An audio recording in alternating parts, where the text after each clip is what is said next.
don't mean to, if anyone jumps on, don't mean to jump this around everywhere. For some reason this has all come loose. So I'm trying to fix up my tripod.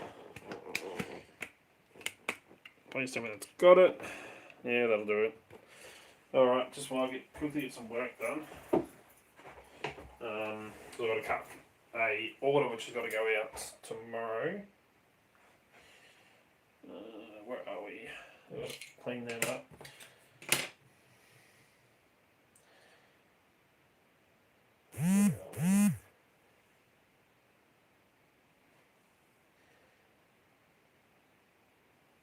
Let me write this order down, then I can catch up on comments on there.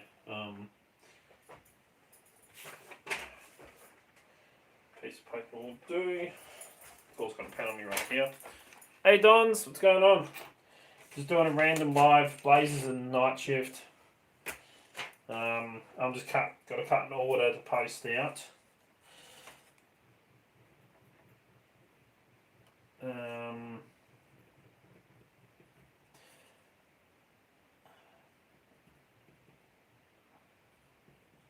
So I thought while I'm quickly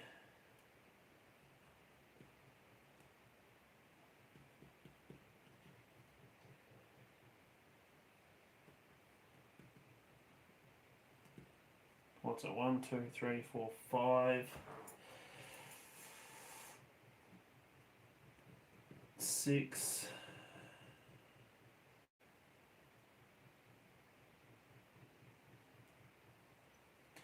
One, 2, 3, 4, 5, 6, 7, 8. Well, one set of keys is already cut, so I don't have to worry about that. Multi-tool cover and cross keys. Right. $113 worth of keys. So yeah, just got to quickly cut a few keys and stuff, and I thought I'd do a quick little live stream. Just got home visiting Rellos. I just got back home from work not long ago, just had dinner, and just got to cut a couple of keys for this order that was put in. So I've got to get that done, which is quite easy.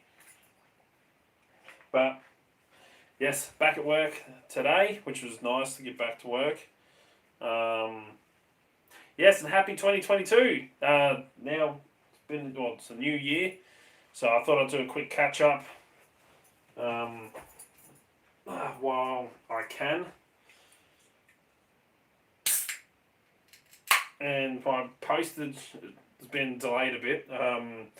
My sending parcels out, orders, because public holidays were shut, and then because we had to isolate for a week, all 3 of our tests have all come back negative, so we're clear, which is all good.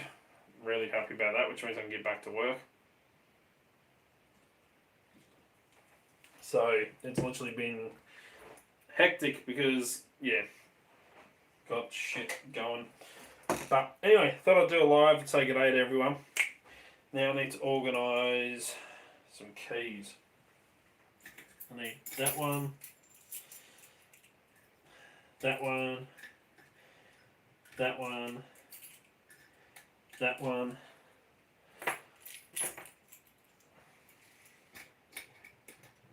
I need that one, that one,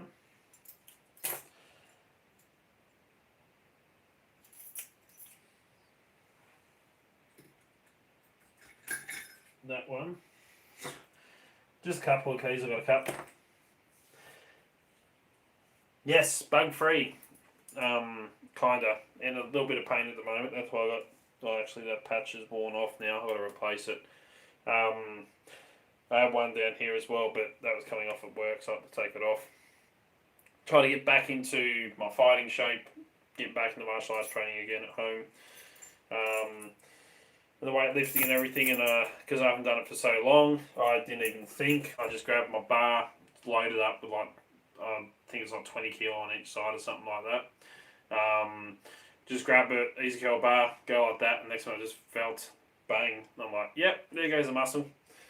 Yeah, hurt quite a little bit.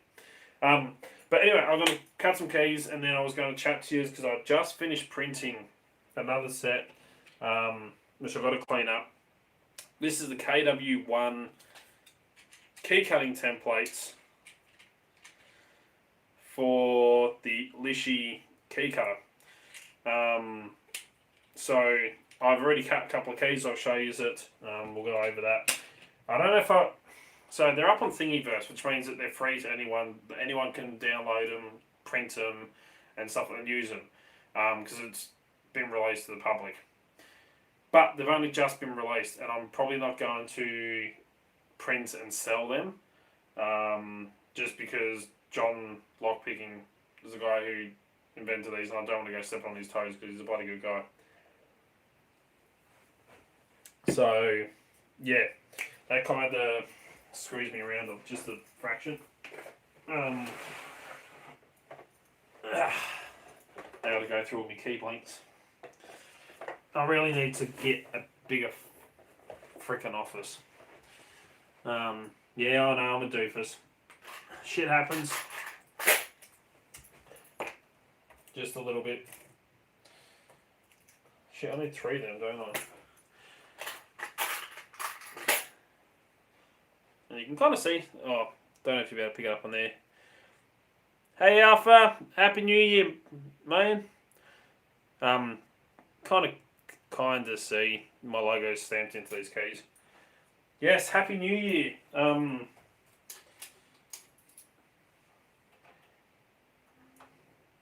Geez, let's hope this year is a lot freaking better than last year. I spent New Year's in isolation, but...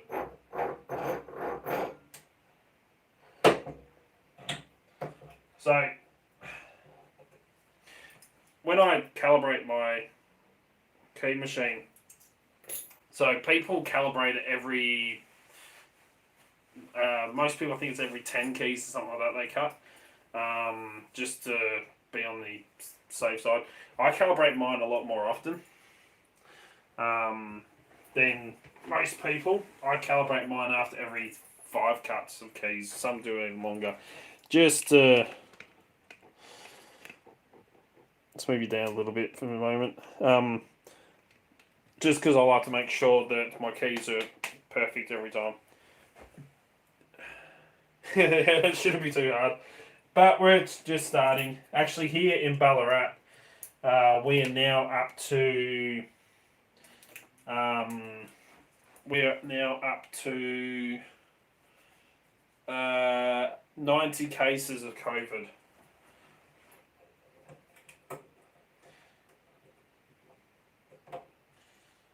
Which isn't good.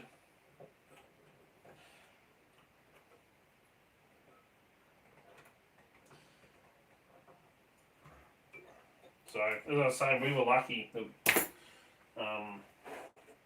Yeah, we all come back negative, so... But who knows? The year's only just beginning.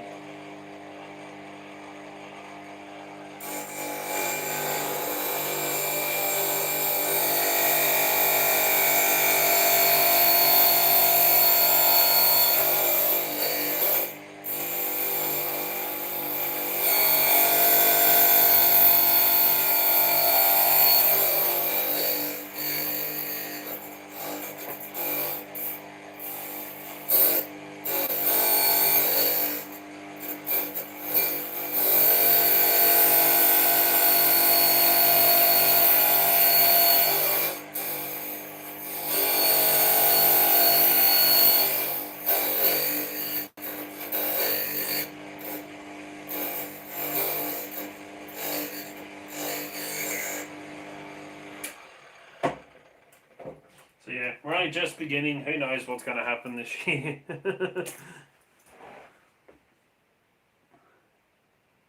COVID is worse here too, but I've had 3 shots. I'm due for my 3rd one in another month or 2. I think it is, something like that.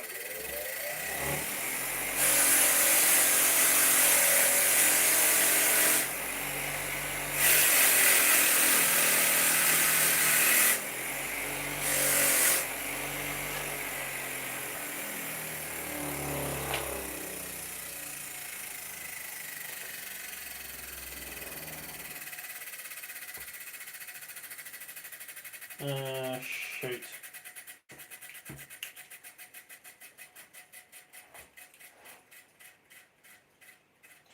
Am I losing the plot or what?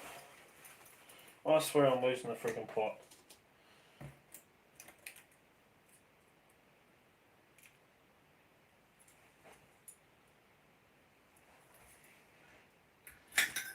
Someone said to me once when I said I think I'm losing the plot, they said you have to have one first. G'day, Mark! Gents and ladies, I don't think there's any ladies on at the moment. But yeah, so lucky that we were, close contacts, but we weren't. But geez, I've never had so much shit going up my nose as what I've had in the last week. 3 lots of testing done. So I said to someone, I tickled my brains bloody 3 times in a row.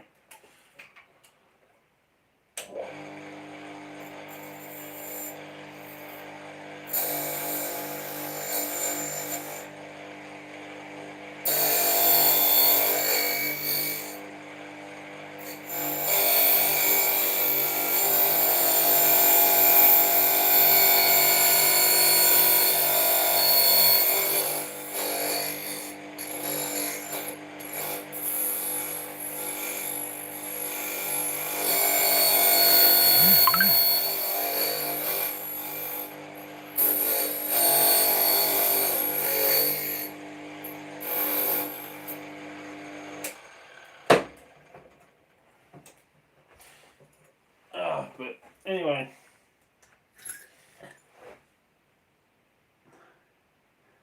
Okay, that's...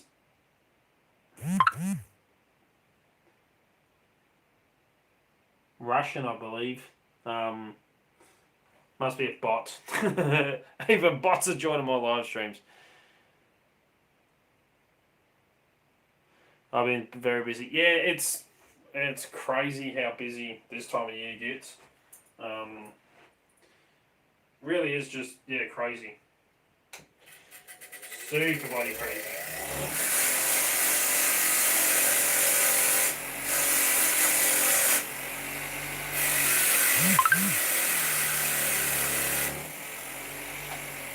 Oh, bloody Blaze messaging me now.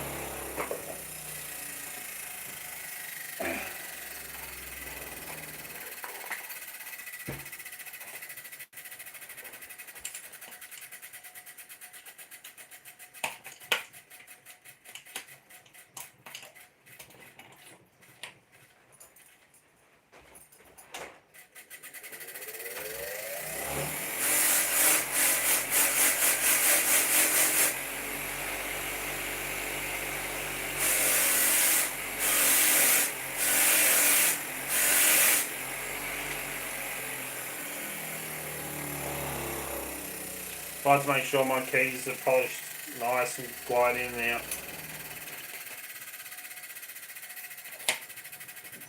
Cut as smooth as possible. Well, work as smooth as possible.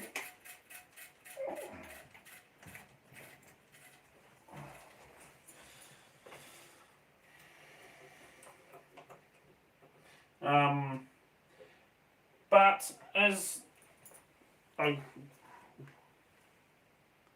Russian comrade, yeah. I think that was a bot. Just with a comment like that. As I believe. I have seen a lot of them bots come around. Stop. Oh. Because I buy so much shit online.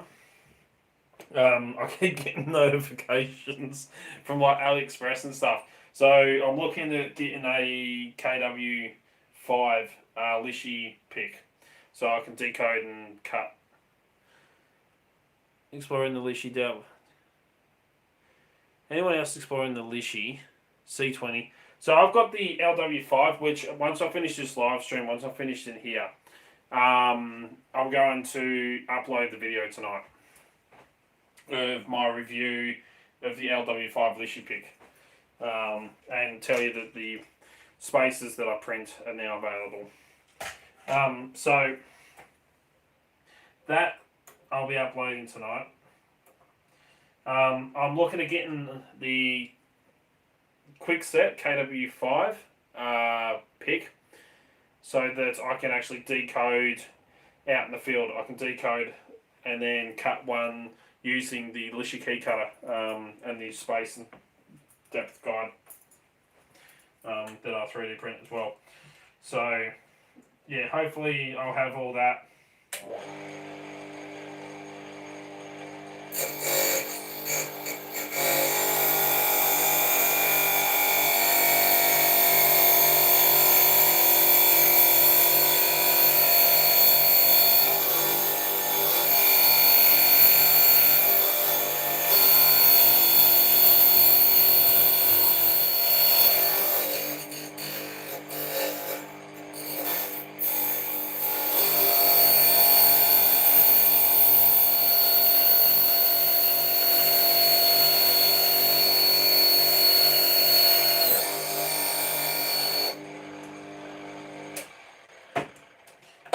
This is the hardest of all the keys that I cut. This is the hardest because this is the L722 master key, and it is a master key, but it doesn't run on a standard key blank. It does, but it doesn't. It uses the LW3 key blank, but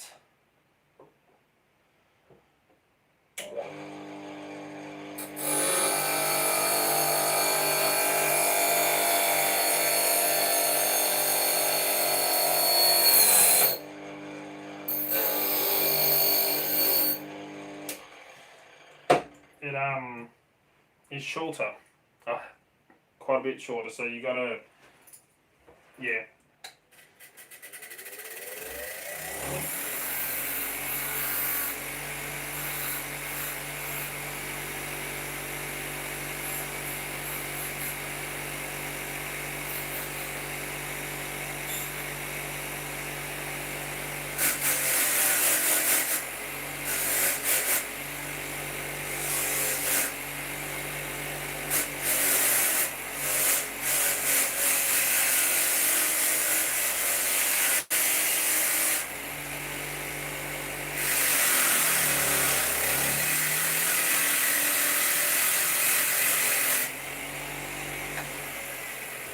So yeah, it's an LW3 key, same profile, everything, but it's shorter. Gotta sell some locks. Read my other message.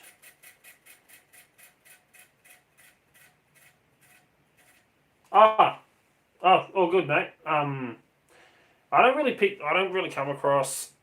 Shit, keep going, bloody. I don't really come across schlags here, but I did find, so the LW5 Litchy pick, that I got from Locksmithtoolbox.com. That one works really well, but I found that if you go to AliExpress, I was chatting to a guy today about it, a good mate of mine on Facebook. So I was chatting to him today about it. You can actually get the Quickset ones for about 50, 55 bucks. Which is a bloody good price. You just have to wait 6 years for fucking shipping. Downside of it.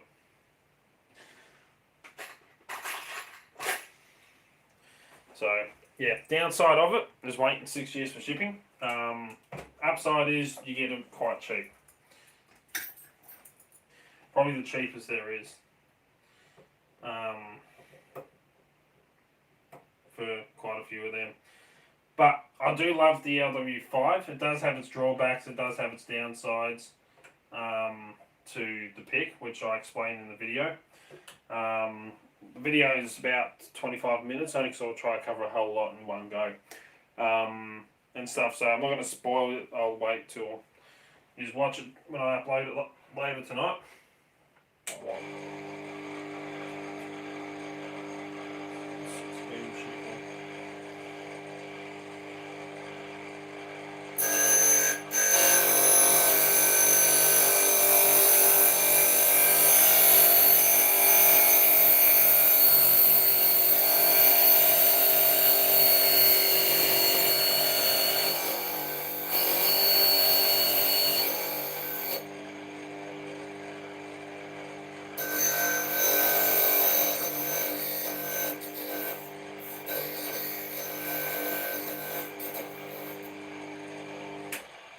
See, modification to this machine, it works freaking awesome. It works so much better once you do a modification to it. You modify it. I got mine from DH Gate, around the same prices.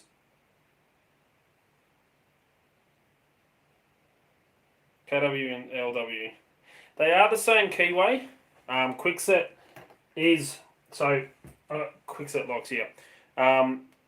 Very similar, well, it pretty much is the exact same keyway. If I take an LW4 key, so LW4, Quickset lock,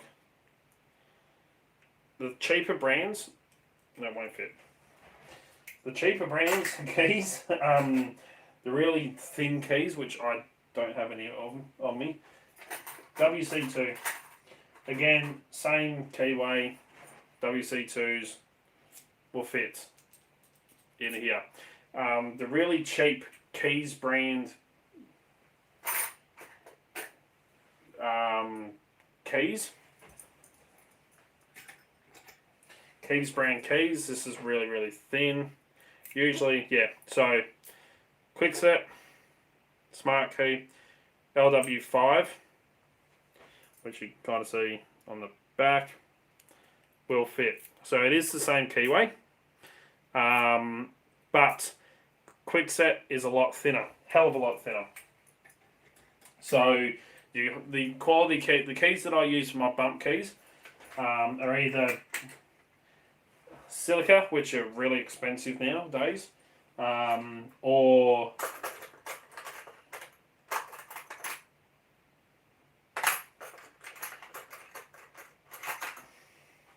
JMA, which are very, very high quality, the same as the silicas, just they're a little bit cheaper. I don't buy cheap blanks anymore.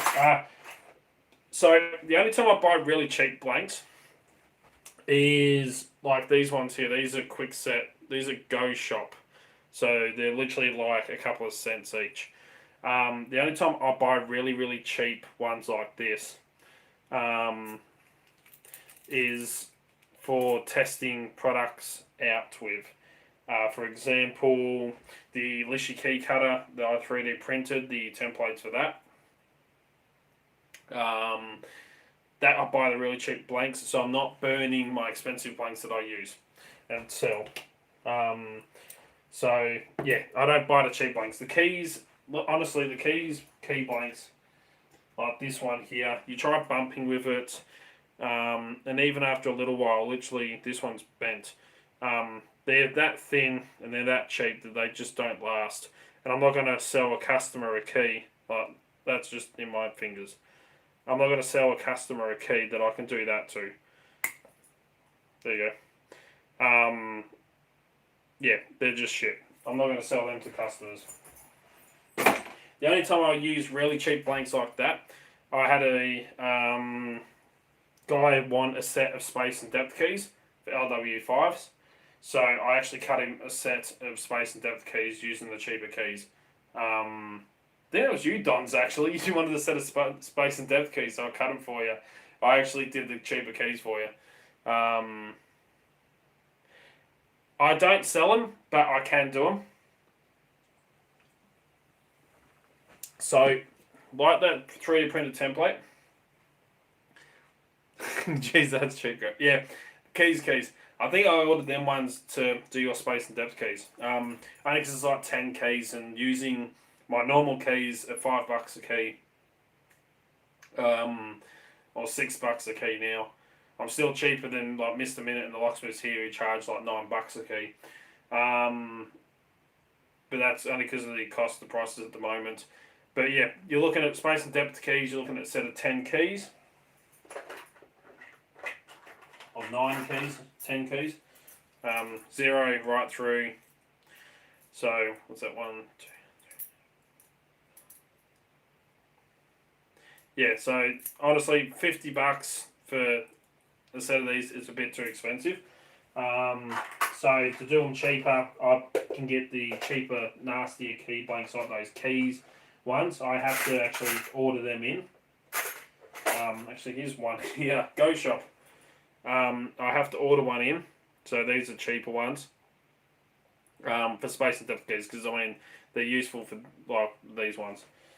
But my bump keys and my everyday use keys, like the master keys and the stuff, the bump key sets, the Oz 5 bump key set, and ones that I actually sell to customers, I will not give them the cheap crap, because I don't want them to go put the key that I cut with my brand on it in the lock, go like that and it snaps. So yeah, I won't let that happen, so I am very careful and won't use cheaper key blanks for customers. So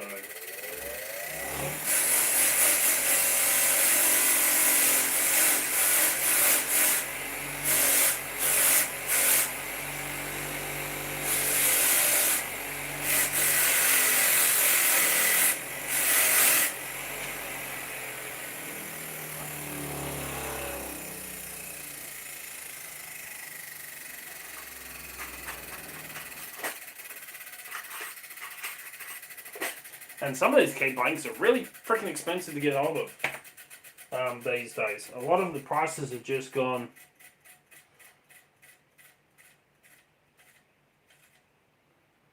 So one of the ways that I can cut the code out in the field is I use my Litchy key cutters and the space and depth keys, because my space and depth keys, they're LW5s, but they also do LW4 because it all lines up. They have to.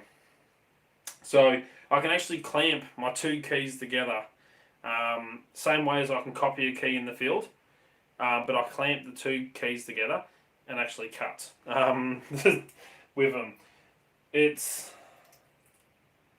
that Y4. Yep.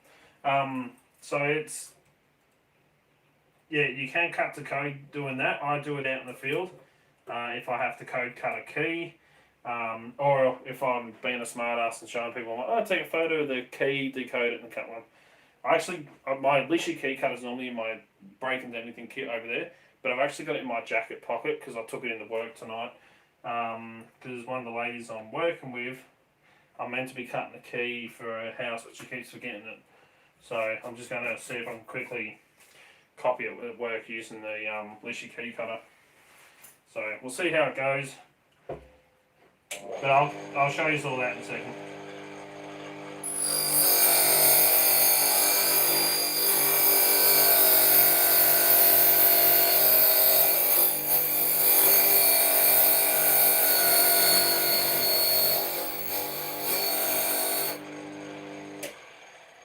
Because I actually have those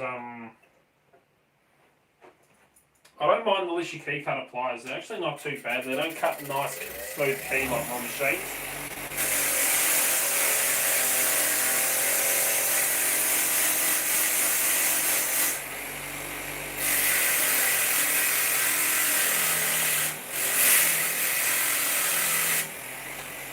The only space and depth keys that I don't have that I've got to get my hands on is the TE2s for Grainsboroughs and stuff like that. That's the only one I don't have.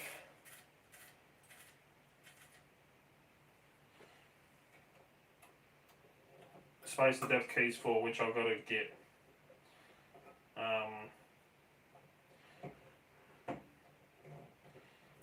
So I've got master keys for everything, but yeah, I don't have the space and depth keys for TE2s. I did find some. I did find the set, but I'm looking at about 60 odd bucks, which I can justify because of how popular that key is, and how popular it is and how much it works. As you can see, I still use and still carry my everyday kit. This thing comes in handy so much, but I've actually just ordered in a new product to go in with that. Thanks to Jason with SC Lock and Key. He made me buy one.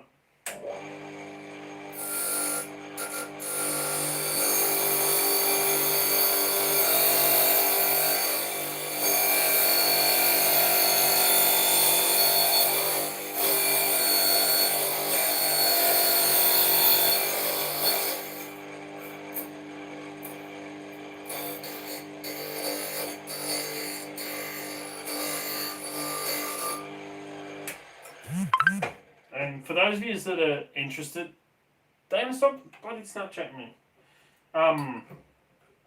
Pretty much, your Ch751 Key, which I use one virtually every single day because all the paper towel dispensers in hospitals, aged care facilities, Melbourne Museum, quite a few of them, they all use the same brand of paper towel dispensers. That's the master key for them, or the key that opens up all of them. I cut a few for work with the Litchy key cutters on site.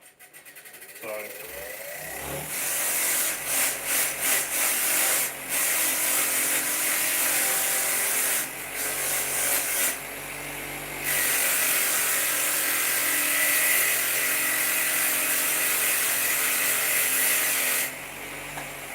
but that key is virtually, well, it kind of is, except for one space difference. The Ch751 Key, and you can actually get away with it even if you cut it down. The Ch751 Key has the highest cuts right at the end on the tip of the key, but it is the exact same cuts, depths, like spacing and everything, except for that last one. I mean, you can take it down and it still works. You just got to knock your key a little bit. Is the Ch751 Key. Ch751, Ch751, identical keys, just reverse profiles of each other.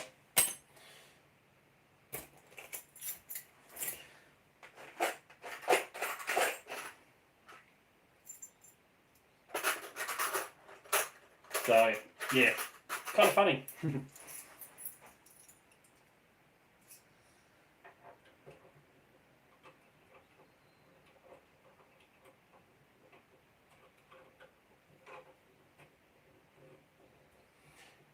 As I said, I always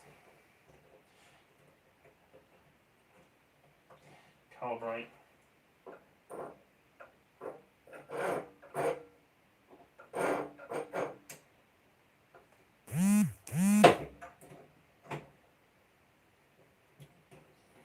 Always calibrate my machine more often than I should.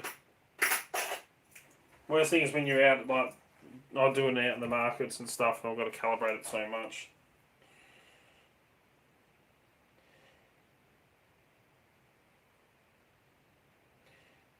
Are there any specialty tools for Bilock? I acquired one, but I haven't seen any. I haven't come across any. Yeah, Jason is a cool dude. I don't like Grandsboro. Yeah, Kim is awesome.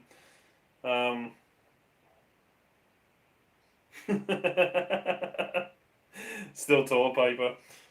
Yeah.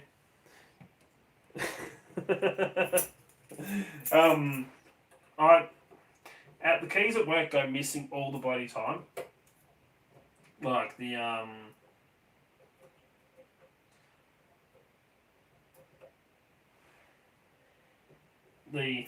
keys always go missing, so I'm always the one that goes and finds, well, either finds or just cuts new ones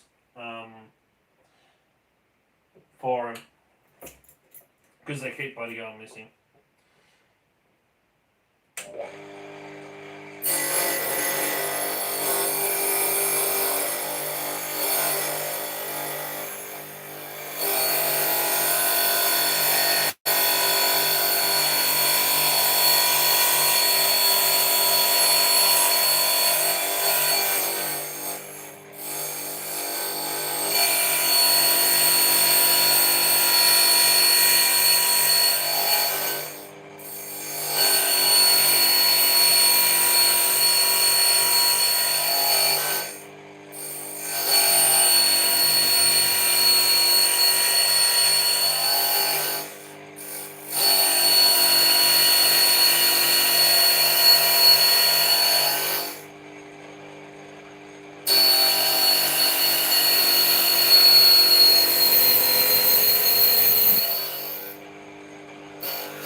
And as it turns out, from what I've been able to find, everywhere, from looking and doing a bit of research into it,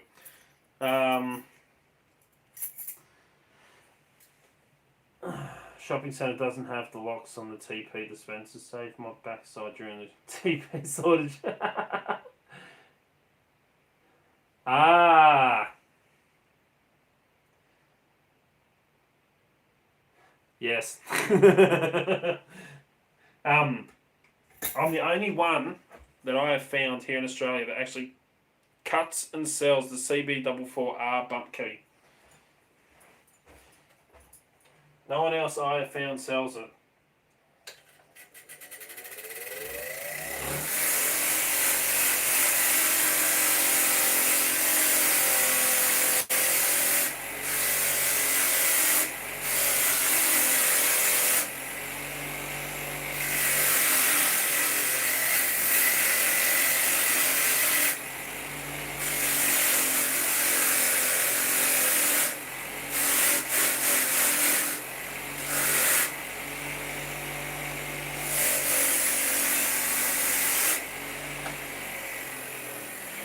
And I just realised I haven't stamped these bloody keys.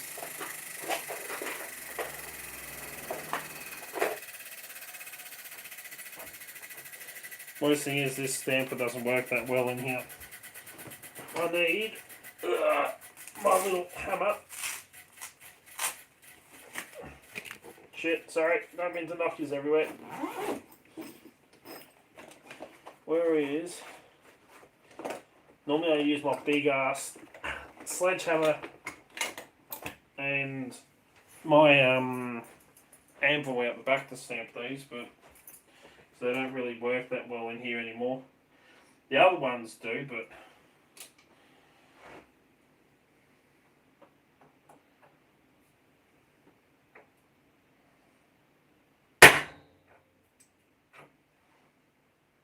stamps it, but not that well. The hammer and anvil works a hell of a lot better than this little thing.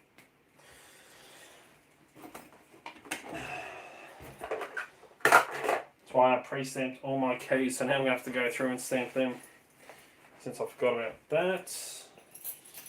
1, 2, 3, 4, 5, 6, 7, plus 2 other products from in there that were already done. Let's give them a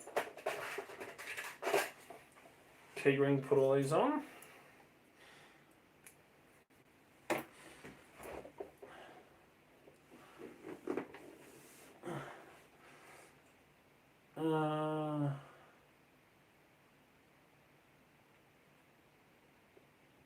Mine is an Avis Azure pallet with Bilock core. Oh, I've got 2 Bilocks sitting over there. One from Funky Monkey, one from Don's. I actually got to send. I'll sit down for a minute because my disc has come out my back again.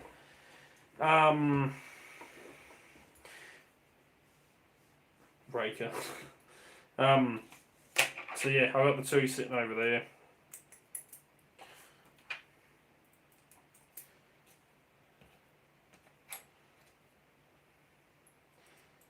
I'll send you mine. I gotta send mine the funky monkey one back to him. So he can actually make a key for it. But I actually raked it open. I'm not shitting anyone. I did it. And I even got a photo of it open. I don't have a key for it, and you can actually see it in the open position. So yeah, I actually raked open a Bilock. Got a photo of it. Never did it on fucking camera though, so it don't really count. And then ever since I've tried to rake it back open on video, because people are like, oh, if you can do it, do it. Do you think I can get it? But Funky Monkey can, yeah, do it. Funky Fast Draw Monkey now. I remember him back when he was just Funky Monkey. So, set of keys done, another order. Let's sign the thank you card. that everyone gets when they order.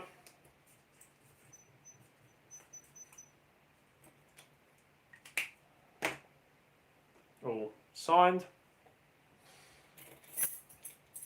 And I've got one more order to go out. I've actually got a couple sitting here which are going to Pocket Woman.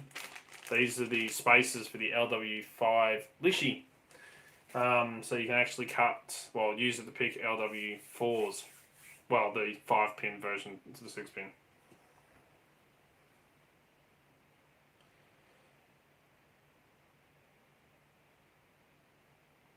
Yeah, Funky Monkey's freaking awesome with locks. So, safety first. I forgot to even wear them. I'll clean that up after.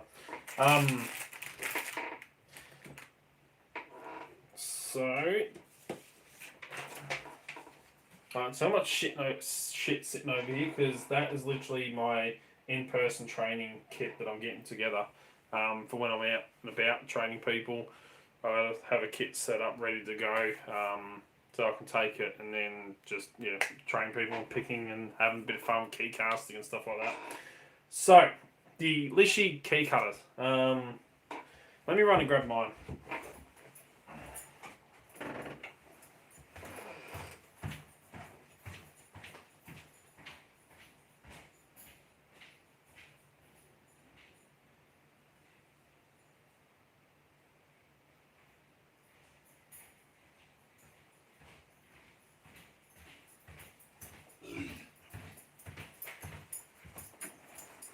So this is my little emergency set.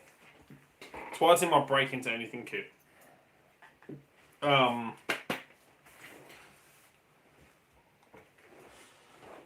a go picking it. Why not? You never know until you try. And if it's master pins like the lock that Funky Monkey sent me, you could probably rake it open. So this is in my emergency kit. This is my little go-to if I have to run out and cut a key on the fly. This is what I usually grab.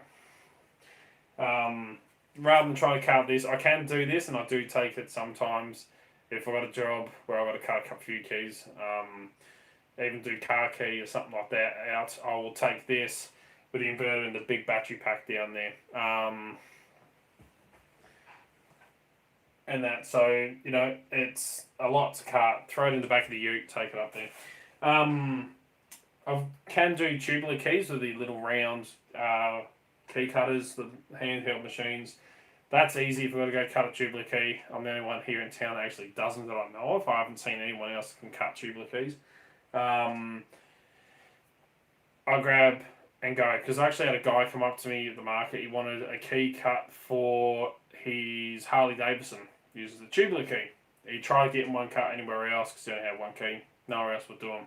So I managed to do it. The only thing is, for me to get actual tubular keys here in Australia, so if I have to order from a stocker here in Australia, I'm looking at for one of the key blanks is $10 each, which is just beyond a freaking joke for a key blank. $10 each. I'll pay that for car keys, nowhere near that for a blade tubular key. The other one is literally like $15-16. So by the time I cut it, add that plus the profit and everything on, it's just ridiculous. It really is. But when you're the only one in town that can actually cut tubular keys, yeah. So I can. Hey, morning, Knox. So yeah, if I can take my key cutting setup anywhere with me. This is all portable, collapsible, folds down, fits in the back of the ute. Portable power pack that powers it all. No, I'm laughing. But in an emergency, if I have to run out and cut a key out on the fly, then I take this because it literally just fits in my pocket and it's quite compact. I don't carry every single key blank that I need, but I do carry a few. So when I do carry key blanks in here, with the Litchy key cutter, I usually carry cheap ones. Only because the cheaper ones are a lot easier to cut. So, it's in an emergency situation, boom, boom, boom, boom, boom. Cut a key, it's good to go. And then then I can actually cut a proper bloody. The cheap Chinese blanks, yeah, I can get them from AliExpress. The only thing is they're not quite the same as a lot of the tubular locks we have here. So they're ones, for example, like some of the ones we have here are inwards tensioning, whereas they tension outwards. Or they're outwards tensioning, I don't think inwards tensioning. Or both kind of thing. So some keys, tubular keys, have tension on the outside and the inside, whereas those cheap ones don't. That's the only thing with AliExpress. So this is the only time I will actually use the cheap key blanks. Really cheap, nasty crap that I will not actually cut and sell people, but out in the field in a pinch to cut a key, go cheaper ones with the Litchy key cutters because they're made a hell of a lot thinner. They're a lot easier to cut. They're not going to damage your key cutters. So I just carry a couple of basic ones. Literally, I've got a Mike's. That's really cheap. Bloody LF24. Very common for fly-wide doors here. So I carry two of them. Just to be on the safe side. Double-sided wafer lock. I do have a silica LW4. Only because I got to grab a cheap one, replace that. So I do have two of them, but I've got Keys brand LW5, so it's really thin, cheap, nasty keys because Litchy key cutter, I don't want to go damaging my cutter. So out in the field in a pinch, these will cut a lot easier. Then if I say to them, look, if you want the proper key, let me know, I can cut a proper one.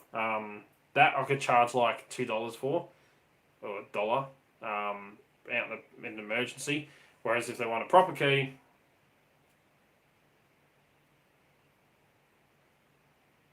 only tubular lock I'll try picking broke. I use impressioning tools on tubular locks all the time. I love testing it out. It's a lot of fun. So yeah, these in a pinch, they work. Same as the TE2s. Again, very, very common keyway that we get here in Australia. Which I got to get space and depth keys for, which I might order actually once I hop off here. Why not? I've already spent a couple $100 on eBay. So yeah, these definitely very helpful. And WC2, you can get away using these in the LW4 lock, and in a pinch. So yeah, cheap nasty keys. Those two I've got to replace. Hopefully I've got two LW4 keys that are really cheap. If not, the silicas do work, but yeah, they tax your key cutter just a little bit, especially if you're trying to take out big bloody chunks. Yeah, Don's he's got a heap of tubular cam locks. I've actually got one sitting here, which is one that I did on camera. So still in the packaging, Don. So yeah, this. Well, yeah, there you can see, and then I can literally just grab right in the front of my break into anything kit, because I like showing people how bad they really are and why you shouldn't really go using. Well, I'd recommend tubular locks to people because most people don't actually worry about the tools, don't know about the tools. It's a lot easier to pick, a lot harder for most people to break into one of these than it is a wafer lock or something like that. These are freaking great because you literally just line them up, do a few impressions like that, and you got a working key. I can then decode that cutter key. But literally, it is that fast. It's just like using the actual real key. It's crazy. So yeah, love these things. Don't have to spend a whole lot of money. A cheap set of Huck tubular picks works well every time. I found anyway. Unless they're ones that that are really, really high quality and stuff like that. But definitely Yeah, I use them because it adds a little bit more pressure than those really thin lacquer bands that come with this. So, downside. Yeah, the little rubber bands, they work for the smaller picks. For the bigger pick, I found that the bigger size, it kind of doesn't really fit all that well. Or that doesn't quite work that well. But with that added little bit of pressure from them, it works perfect for me every time. But, as I was saying, so that's good to go. Couple of cheap little key blanks in there. Not a whole lot, just a few. That sits in the front pocket, which I'll probably actually have to put a couple of little keys in there as well, since I come across them now. And then in the main pocket, here I have my KW1 Litchy key cutting space and depth gauge, which is another one here I just printed, which is all hairy because it needs to be cleaned up. It's hairy. Wish I didn't drink all my beer last night. I carry that. Itty bitty mini set of vice grips. Only because they come in great. So if I need to duplicate a key out in the field quickly, I can take, say, the blank, the actual proper key that I need to duplicate, stick the two together absolutely perfectly, line them all up. You know, line the tips up, line the bows, the bows and everything, get it all perfectly aligned, nice and smooth, boom, boom, boom, boom, boom. And then use these to grip the two together that bloody tight that they ain't going to move. And then I can literally just trace out the key. So, yeah, a set of them, very, very handy to have.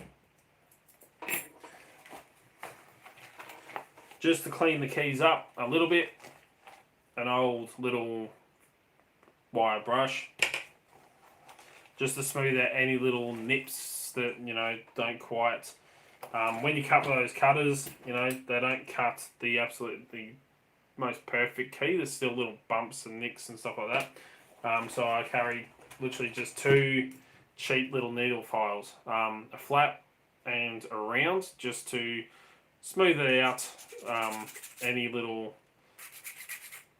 you know, imperfection kind of things in the keys. Use a flat one, just, yeah, can file down little points and stuff like that. Just to make the key work a little bit smoother, a little bit nicer. A little bit of sandpaper, just the same reason. And then my Litchy key cutting pliers. So that's pretty much just my little emergency on the go cutting keys in the field split second kit. It's not, they will not replace a key machine. I mean, I can't go cutting laser cut keys in like with this machine. I can't cut them with that. So it definitely doesn't replace when I cut program car keys and stuff like that. So yeah, it's. But anyway, the KW1 Litchy key cutter guide. So this is done by John's lock picking, the German guy, I believe he is. So as I was saying, you could use, for example, the quickset key weight is the same as the LW4, just a hell of a lot thinner. So the LW key Litchy pick won't fit in. I've tried it. And quicksets only have cuts 1 to 7 depths, whereas LW4s and LW5s have 9 depths. So there's a difference in depth. But if you're out in the field or you need to cut one to code, I can do LW5s and LW4s by using the space and depth keys, and I've done a video actually cutting a key to code using one of these. And that I can do the same thing with a quickset key, but now instead of having to have a quickset space and depth key set, I can just use this. So you pretty much, I've got to clean up this other set, but you can decode your key or pick your lock and decode it. And then let's say you got space depths 1 to 9. 1 is you get the little nick out of the key, so you kind of have to file it a little bit. But let's say you need a 3 cut. So you can take your little plastic spacer and depth cut, stick it on, so it actually has a little, you can kind of see, or you can see, as a line down here, which is actually what sits in to the valley on the bottom of your key, so you can actually line it up. So you just stick your key in to here and you line up, slide it forwards, right,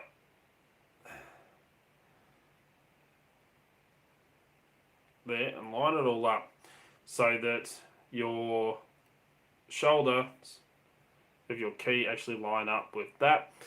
It gives you your depths, and then as you can see it will line up, and then you can actually cut your key using this. So you literally just hold it onto your blank, hold it all together, stick it up, right up against your cutter, which the teeth in here are designed to sit there in that.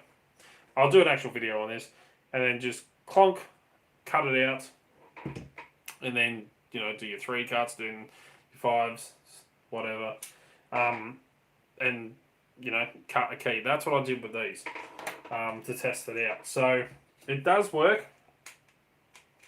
You do need to file a little bit sometimes on a couple of them, just make sure they get right. But I've got the Quickset Smart Key systems right here. So these are the original keys for it. I actually say Quickset on the key. Works nice and smooth. So I decoded it. I did 2 methods of decoding. That's why I have 2 keys. I did the one where I take a photo and decode it using the decoder on the phone, the app, which is a fantastic app to get. I think I've done a video on that. I'll discuss it on the live stream. Great app. I actually have one on my phone and one on my tablet. So if I see keys online, I can actually cut one from, or someone sends me a photo of the key, I can actually cut one. I use the 2 to decode it.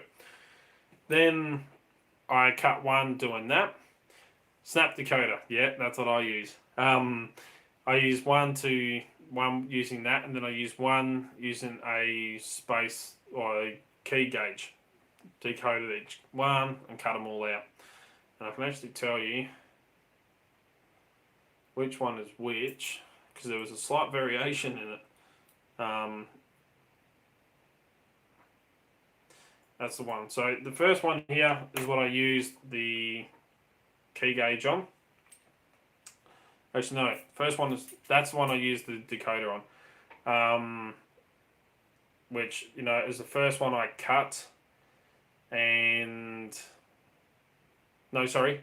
This was the decoder, the key gauge. So this is the one that I used on there, and there's a slight variation between that and the one I decoded, because this is the first one I tried and I didn't quite get them all lined up properly, and it was a bit of messing around, but a little bit of filing and she works.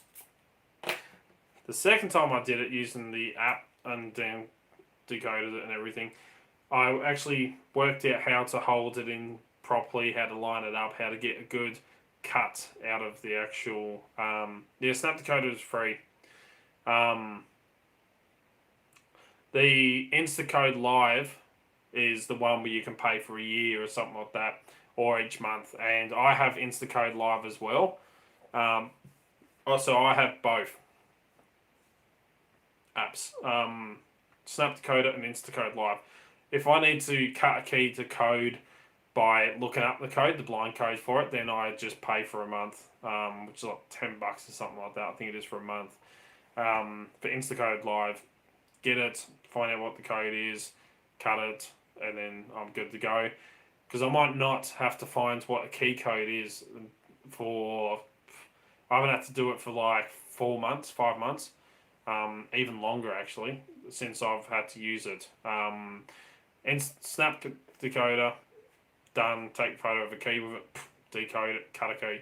Whereas Instacode Live is for blind codes. I haven't had to use it that long. I've still got it, and I've still got the subscription kind of thing set up. So I just have to pay $10 and add in the new login code. I'm good to go. But because I don't use it that much, there's no sense me paying for a year because I don't use it that often. So I might use it maybe once or twice within a 6-month space. So yeah.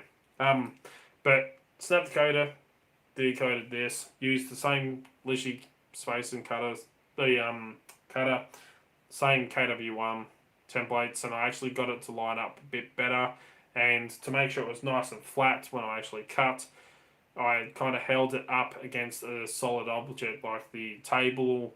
You could use a wall or something like that. Just give that little bit of extra little push onto your key. And I made sure I really pushed it in nice and firm. Really held it there and then gave it a good cut. And she cut a lot smoother than the first one. Nowhere near as much filing, just a tiny little bit to free up any little things. But again, works smooth. So, for cutting quickset keys to code, I will be using this cutter. This doesn't replace that, but in a pinch, out in the field, red teaming, anything like that, she works well. Wafer Locks is what this is kind of. They reckon you can cut car keys. I doubt I could cut through car key kind of correctly using one of these. But, for little wafer locks and stuff like that, where you take little nicks out of keys, it's perfect. Bigger keys, you need to take 1 to 2, maybe even some I've done up to 5 cuts to get a nice shape. Do a little bit at a time, so I'm not bending the key, I'm not taking a big chunk deforming the key or damaging the pliers out of it, because, you're trying to keep these as long as you can. Get your money's worth out of it. But these Litchy key cutters, so they're quite expensive. I think Snap Decode is only for Androids. I don't think they've got it on iPhones and stuff. I think it's only like Android devices. I've only ever used Android devices, so yeah. But these you can get off AliExpress for anywhere from like $30. I think I've seen some for like $20 odd, 28, $29. Which, I mean, yeah, they may not be the absolutely authentic proper ones. They've still got Litchy on them, still got all the right pictures and stuff. But they're a lot cheaper. So, yeah, that now sits in here. I just wish I'm no good at the whole designing stuff at the moment. I'm still working on it. And, if someone makes an LW5 version, like this setup, I'm definitely going to be printing it and putting it in here. But as I said, I can do the same thing with space and depth keys. So it's virtually like having space and depth keys. You can actually decode a key using them as well. Same thing. So, yeah, it's like having all your space, or your spacing, your depth. I just need to clean these up. And yeah, they're all good to go, ready to go. Because they're, hairy with filament at the moment. And get that all cleaned up. So it all fits in nicely. Sits in nicely, and we're laughing. But for what it is, that works fantastic. I am really happy with it. Really happy with it. So, yeah, you can cut, decode, quickset keys. I mean, yeah, here, the most common keys I cut: LWs, TE2s, and quicksets. They are the bread and butter of key cutting here. Car keys and stuff like that, yeah. So saying, I'm the only one that cuts the CB44R bump key. It works on the older lanes and stuff like that, the older lane profile, but I don't see it that much. You know, that's why I have the Aussie 5 bump key set. It's the most common keyways, and I'm the cheapest, and I actually sell 5 keys, whereas Pick Pals that sell the Aussie bump key set is only 4, even though they used my video. So Pick Pals used my video of my set that I cut to sell their own. And yeah, I cut 5 keys, they do 4. I add the Yale key onto it, which we do come across here, but not quite that often.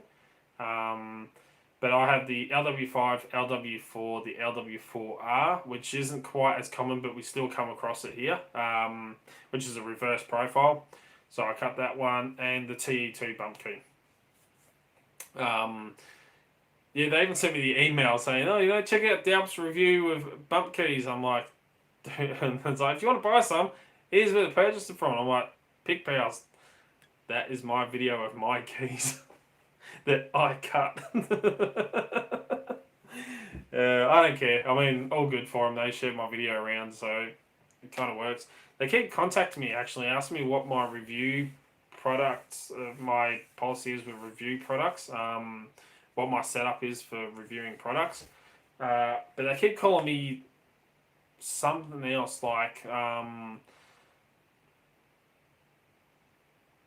what was it, like Luke or something like that. I'm like, no Luke, this is James. Everyone fucking knows me, I'm James. But yeah, anyway, yeah, it doesn't matter, I don't care.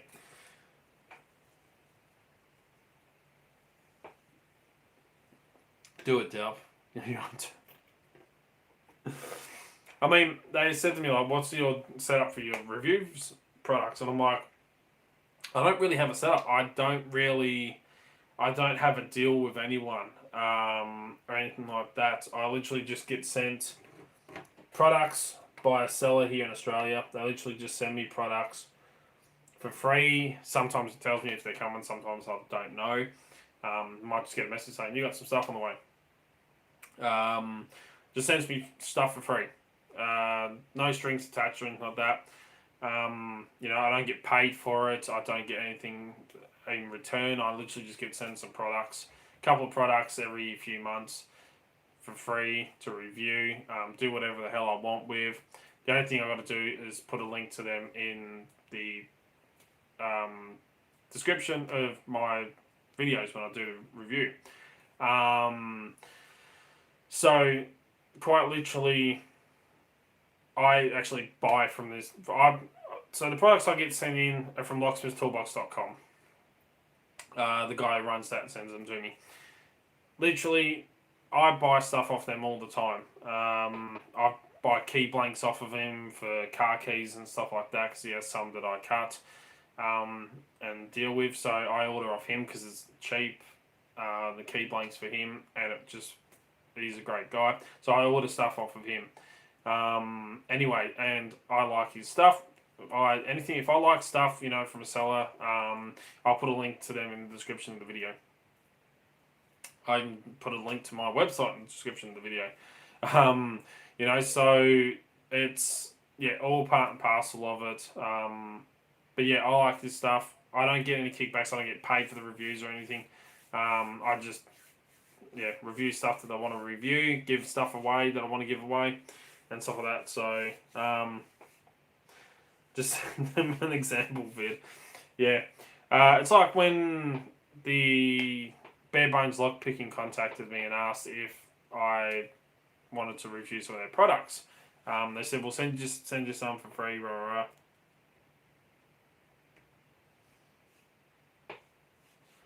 Yeah, I haven't looked at Pick My Lock.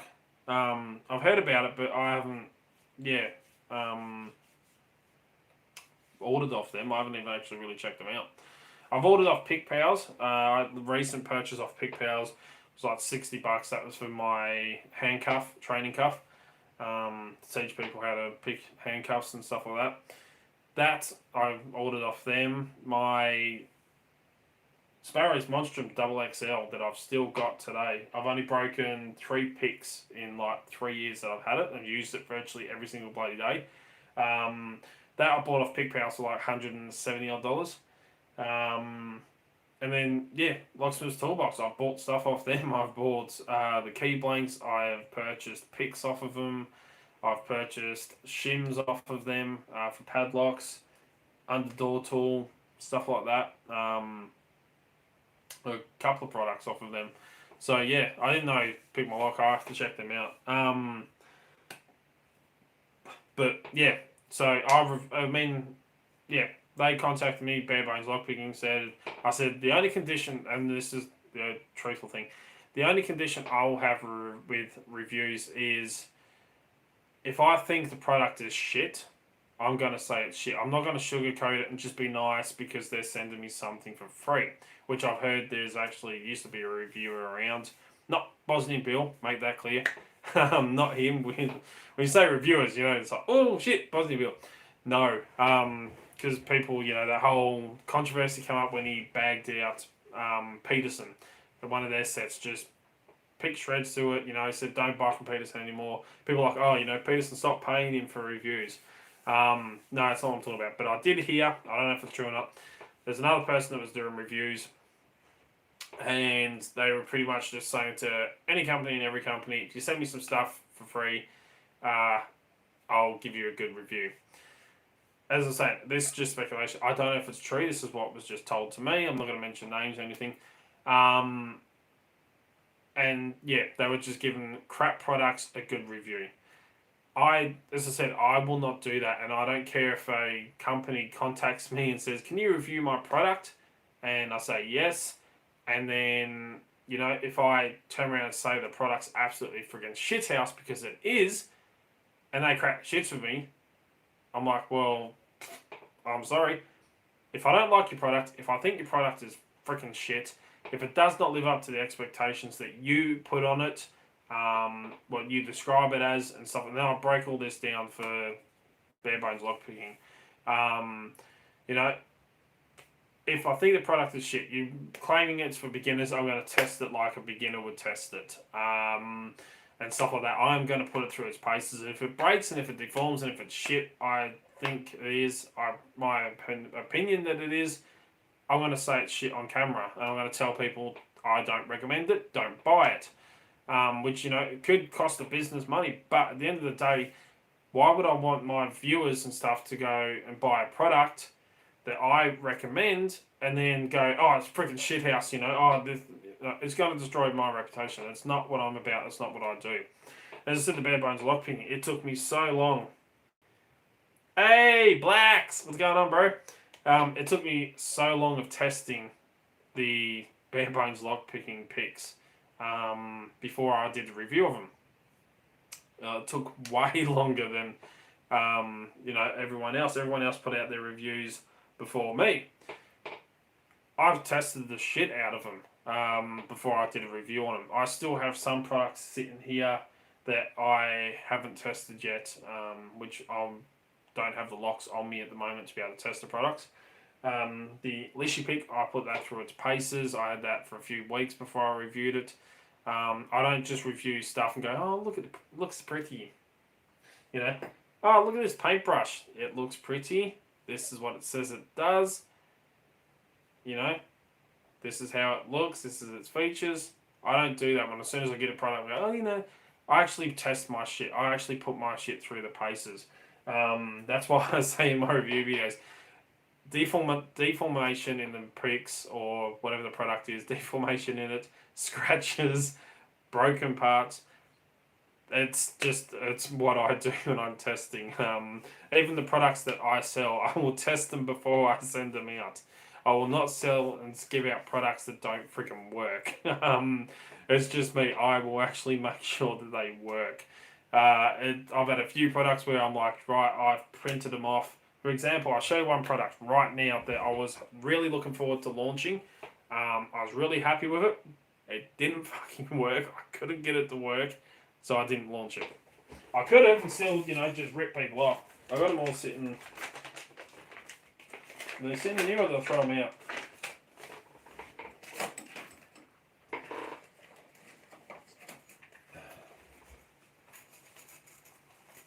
No, I got them in here. Handcuff keys. 3D printed mini handcuff keys. A few people ask me about them and stuff like that. Oh, could you do this? Could you do these and sell them? We'd be really interested. Little plastic handcuff keys, because they won't set off metal detectors and stuff like that. I could not get them to work. I printed and printed and printed heaps of different settings, adjusting everything. They just didn't work.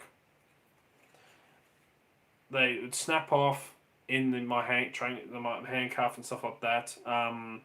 It was designed, you could just pull them apart, throw it in your pocket, pull it apart like that, and have a little emergency handcuff key to go. They didn't work. I printed off a whole tray of them. I tested and tested and tested all different prints, different settings on the printers, different temperatures, everything. Could not get the shit to work, and everyone's like, oh, that's going to be friggin' awesome, oh, that'd be bloody sick, can we get that done, oh, well. Yeah, I couldn't get it to work, so I'm not going to friggin' sell it. That was the downside to it. It was just, I wasted quite a bit of plastic in doing that, so. But again, it's a product that I make and I sell. If it's not going to work, I ain't going to sell it. Same as I carry one of them. I wear it all the friggin' time. My Slim Jim Viking bands.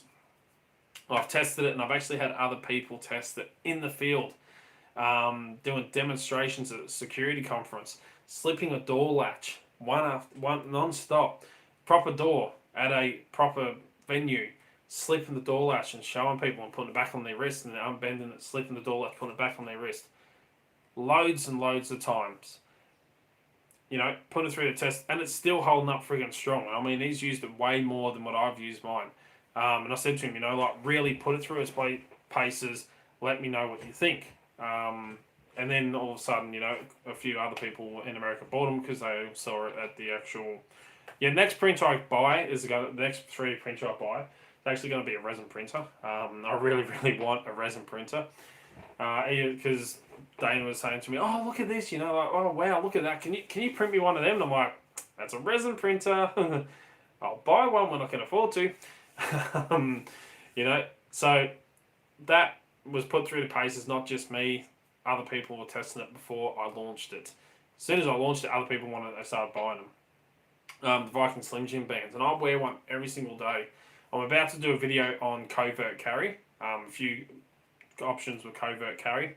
One of the things I love exploring, I love testing, designing products for, like that, and experimenting with and training people with is Covert Carry. How to carry a couple of items on you that could be used to defeat locks or security devices covertly. No one would even know. Wouldn't even look twice at it, kind of thing.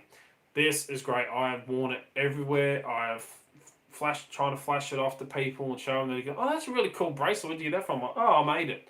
No one's gone, is that a Slim Jim band? It is hidden in plain sight. It doesn't look like a Slim Jim band, but it works. I mean, mine's a little bit deformed where I've worn it and bent it out and used it and then put it back on and bent it out and used it. So you can see it's kind of deformed just here, the actual shape of it. But I can, again, bend it out flat. I can use it, slip the door latch, bend it back in the shape, put it back on my wrist, and she's still holding up. It's just working great. You're not putting sharp bends in it, so it's not going to snap. You're just bending it out flat and then curving it back around to fit on your wrists. These are just, hey, GK man. So yeah, the Viking Slim Jim bands, they just went in America and sold heaps of them. So I've got 3 available. They're all the same. So they're still available up on the website. I think I've got 3 I've made up that are available. If I can find them. So I've got products sitting in. Actually, I need to get into here because I need...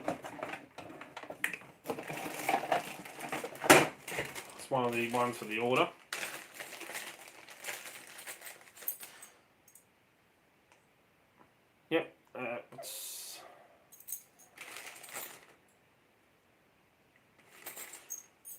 cross keys. To go with that order there. Yeah, Viking Slim Jim bands. I mean, Slim Jims, I will go, if I have to get through a door, I will go for the latch before I try and pick it. Because, yeah, picking locks, we can damage the locks, but going after a latch, you're less likely to damage the lock attacking the latch than... yeah, you can't really. It's less likely you're going to damage a door or a lock by slipping or pushing the latch in than picking the lock. Picking the lock, you're playing around with small little things in there. You can damage it. Whereas slipping the latch on the door, you're not going to. Well, less likely to damage it. Probably still could, but nowhere near as bad. So yeah, I've got 3 made up here, slightly different sizes. Because each one's handmade, but small side, bigger side, these are all handmade and finished and filed and cleaned. I've got small ass bloody wrists, but yeah, so that one's a little bit bigger, but you can actually bend it in, make it a little bit smaller. But yeah, can't really tell. No one thinks twice about it. So for Covert Carry, it's freaking awesome. But yeah, so them I make and sell. Yep, I've got a traveller's hook on me. I carry Covert Companion. That has a traveller's hook. And my EDC bag, my bag that I carry on me every single day, it goes everywhere with me. I have a traveller's hook in that, as well as the Viking Slim Jim band. So I'm going to go for a latch before I go picking the lock. And stuff like that. I also carry my donuts on me every single day. It's on my EDC bag. I've got my 2 donuts up on the website now. So I've got my Joker donuts that you've all seen, which are now available. And I've also released the newer ones. If I can get it. So I just gave one away to a guy for Christmas present. The Night Magic Sprinkle donut. So, yeah. You can tell when I've been here for a little while in here because when I turn all the lights off and leave, the drawer glows with all the donuts in it. But, yeah, the glow-in-the-dark donuts for covert lighting and stuff like that. I've got them available as well now, them ones. And the rune Viking necklace that I wear every single day. As well, they are available up on the website. Glow in the dark, the reflective tape on the back, 4 stainless steel beads, the 2 handmade brass beads which you can use to smash windows with. Literally just print it out. I still haven't tested it on the car yet. Bring it out like that, whack a window. She just goes, psh, you get smothered in glass. You know, it's just, yeah. And Kevlar for the string for escape and zip tie handcuffs, which we're all doing here Christmas Day, when people are around. They're like, you know, I was telling them, they were asking about the necklace and I showed them what it does. Like, can we do it? Like, I've never seen people go like this. You know, wide-eyed and like really excited like little kids to break out a zip tie handcuffs. But it's a hell of a lot of fun. Sparrows are iron colour. I don't have one of them. But yeah, I just got literally a new Kevlar line in. This line here, it's not line, string, is £380. And the new one I got in, which they smashed the freaking holder for it. So this is how it arrived. I'm not happy, but what do you expect to post? This one is a bit thicker and it's rated up to 500 pounds. So a hell of a lot of force it can take. But yeah. But for slipping latches, I go band or traveller's hook.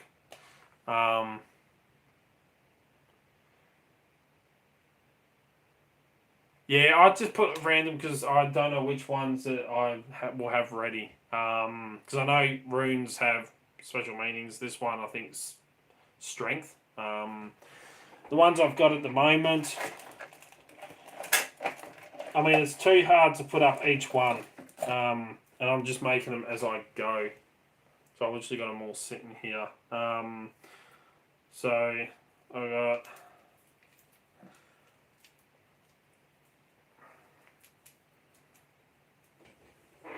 a couple available. I could do it like the Viking Slinger bands, where I put up one at a time and put up a photo of each one. But I've got that one.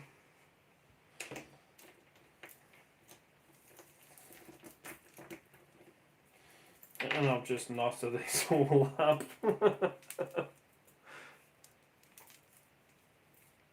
Joys of magnetic closures. I'm actually waiting. I've run out of closures and stuff, so I've got to get that one. So yeah, I'm waiting on stuff to come in so I can finish them. Do the rest of them.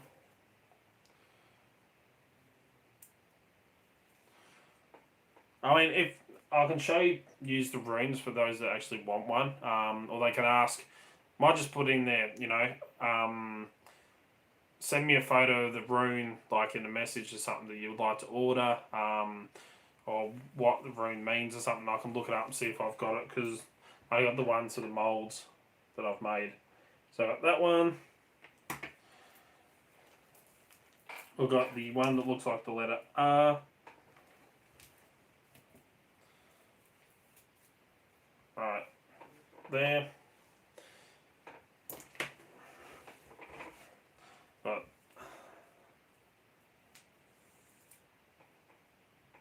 that one. Because yeah, I just make up all the runes in one go, and then make each necklace over the runes. So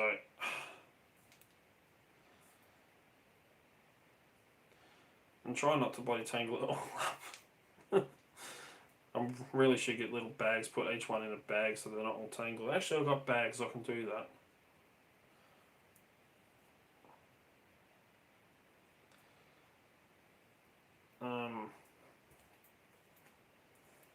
Come here.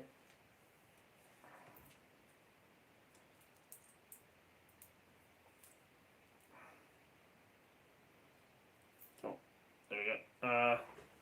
That one looks like a little offside cross. And then that one. So I could actually put up one each. Make it so that, you know, yeah. It's just hard. I mean,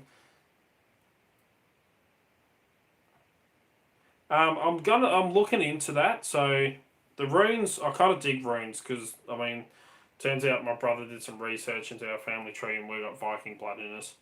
And he's really into the Vikings and the runes and stuff like that.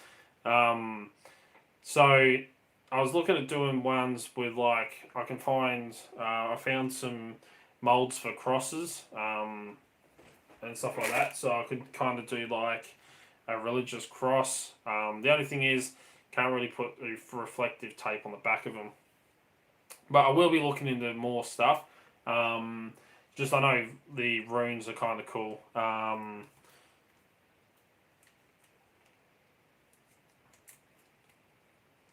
Daryl can do it for you. So yeah, I've got to look into other stuff.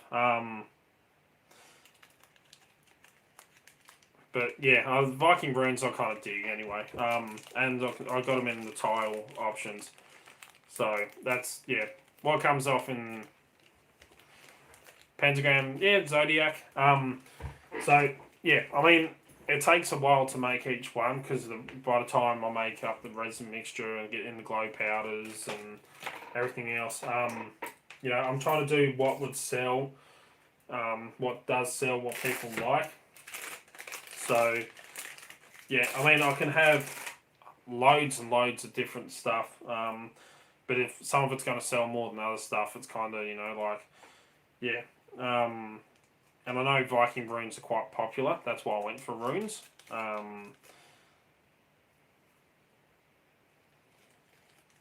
Carvable. Yeah, I don't see why not really. I mean, it is just resin tiles.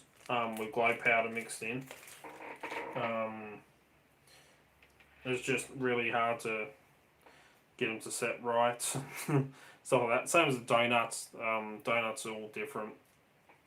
The Joker donuts take a bit more work on them. Why am I nodding like you can see me? It's like when people watch movies and they're like, don't go in there! Don't fucking go in there! You know the guy's in there. They're like, don't fucking go in.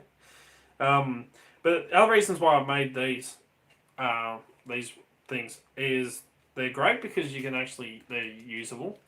And the fact that, you know, they can be used in the hobbies that we use. Escaping, zip tie handcuffs, you know, it's a great skill to have on hand, and stuff like that. You know, like, it is helpful. Yeah, it is like casual chat. You know, it has that. But I wanted to sell some stuff on there that isn't just like tactical equipment kind of thing, like these that kind of are in a way, for escape and evasion and stuff like that. But the lay person would just look at it and go, oh, that looks really nice, not really know what it's for, and buy it. So that's one of the other reasons why I started making stuff like this. Those glow donuts, like the Joker donuts and that, they are massive, a massive industry at the moment over in America. Not so much here, but in America, the glow-in-the-dark donuts and stuff like that, there's 2 companies that I know of that make them, that I follow both of them up on Instagram. There are 2 guys over there that do them, and they sell out so freaking fast that it's unbelievable. So I kind of wanted to bring that kind of thing here to Australia, because postage and everything at the moment from there to here is a no-go. So it's really, really difficult. Checking what the time is, because I've got to get up early. I've got to go get my hair cut tomorrow. Because it is literally way too friggin' long. I look like a muppet. Yeah. Quite literally. It's just sticking up everywhere. My hair hasn't been this long in years. Last time my hair was this friggin' long, actually, the longest I had my hair was down to my shoulders, and that's when I was in a bloody heavy metal guitarist, like lead guitarist for a heavy metal band. So of course we're doing all the head banging and had the freaking massive hair, and I had the bloody John 5 black makeup running down my face. Yeah, it was back in high school days. You know, so yeah, I wanted to bring stuff that was popular in America over to here. So yeah, I kind of want to bring, you know, the stuff that's popular over there, which, you know, it costs us a fortune to get over here. So yeah, it's kind of trying to find that balance of, you know, don't just do lock picking anymore. I do a lot of other stuff. You know, when it comes to the training on the courses, no, I didn't. I wore band shirts, but no, I didn't rock that. No denim jacket didn't make it to the back. My motorbike jacket that I wear on my motorbike actually has Brotherhood of Bikers on the back of it. But that's the closest thing to I've got something on the back of the jacket. Until I get Doubt one made up.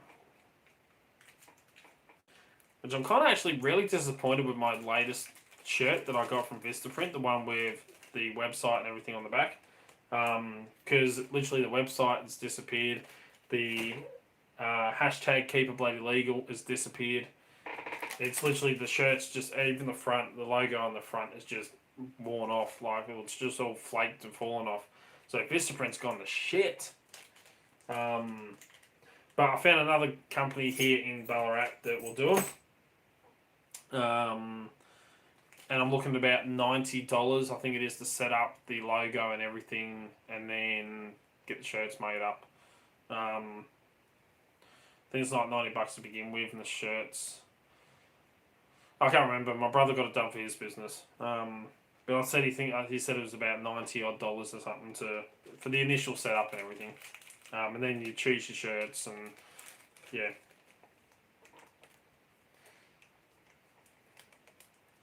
Bunch of hair rock. Just yeah, yeah. Back in the day. I actually don't really play guitar much that much anymore. I've still got them. I still have a jam once in a blue moon. But yeah, I don't really play guitar much anymore. Got 1, 2, 3, 4 sitting over there. I do have my ukulele because it takes a big man to play a little guitar.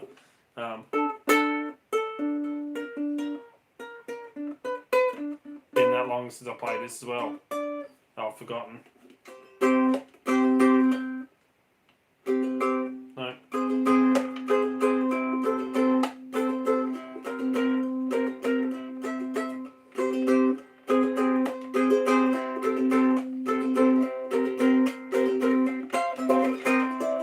Shit, not fucking long.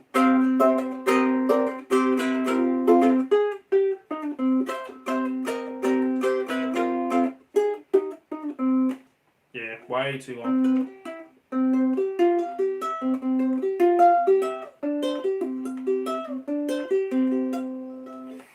Yeah, I've got to look up the chords again. It's been that long. I've played ukulele.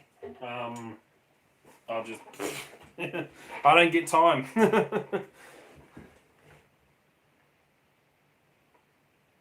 Yeah, nah, I wasn't that bad. I just had the black hair down to here. When I straightened it, it looked like one of those goth Asians. The band shirts. Just headbanging, listening to like Metallica, AC/DC, Marilyn Manson, Rob Zombie, friggin' Steel Panther, friggin' loves listening to like Steve Vai, his guitaring. Still my favourite band of all time is Queen. I know all their songs off by heart. Just all this metal, like friggin' loved Marilyn Manson, Slipknot, and stuff like that, and I just freaking headbang and listen to it for hours. Dropkick Murphys and all that shit. But now, I don't really do that anymore. I can't stand having long hair. Poison Bon Jovi, yeah. But yeah, now I'm used to having really short hair. Like, literally, my hair's usually that short. It's not funny. But because of working, lockdowns, and everything else, I haven't had time to get my hair cut. Where it's just been freaking hectic. So tomorrow, I'm going to go get it all shaved off the sides. I don't know if I'm going to keep the length on the top, so I can run it all back kind of thing. Have like the longer hair on the top, shaved all around the sides, so I can like flap it right back. But yeah, I've had the same haircut since I was 12. So yeah, I don't like change. One of the joys of being autistic and OCD like me is I really don't like change. So I've literally had the same haircut since I was 12 years old. I have not changed the style I get my hair cut. Every time I've got it cut, it's been the exact same style. Except for, when I grew it out really long back in high school. But as soon as I got my apprenticeship as a chef, as I went for that, I got it all cut off. Really, really, really cut off. And always have the same haircut. So thinking about changing it is kind of like freaking out a little bit.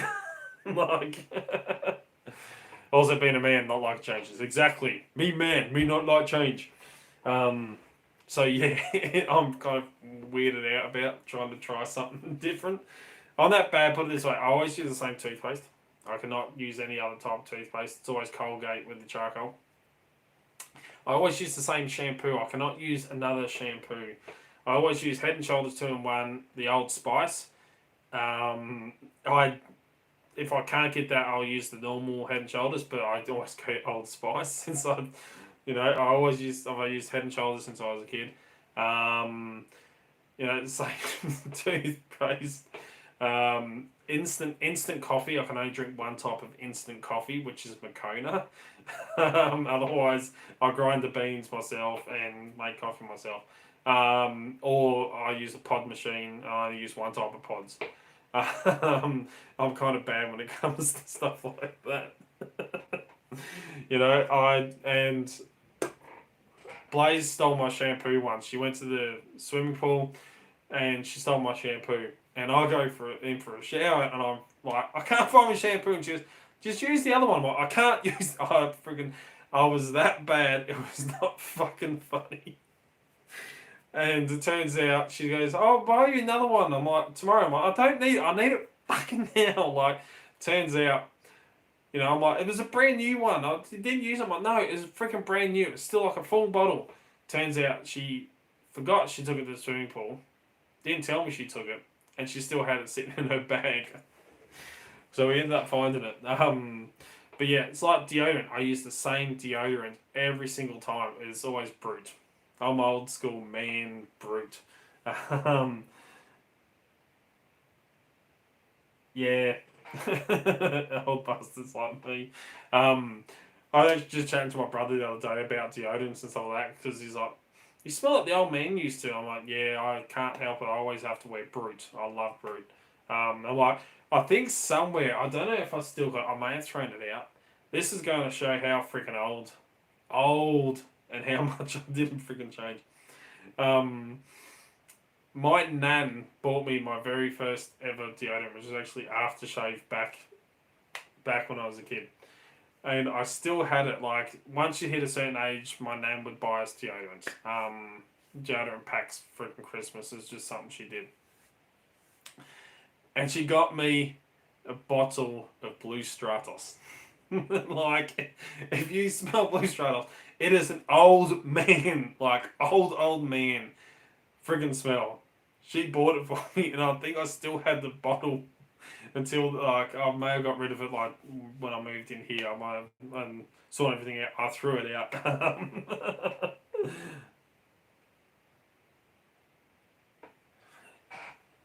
Yeah. Yeah. The only other one I wore that was different to Brute was Black. I think it was by Kenneth Cole or something like that. Still have one Blue Stratos. That is like old school Brute and Blue Stratos. Someone said to me, it's like, they smell Brute. It's like, that's an old man smell. I'm like, no, it's not. Yeah, see, us men, we always keep the same haircuts, everything. Yeah, still have nightmares from Blaze playing the ukulele. Um, yeah, she really can't.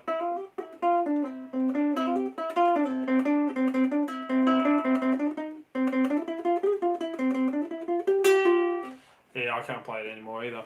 But yeah, she really can't.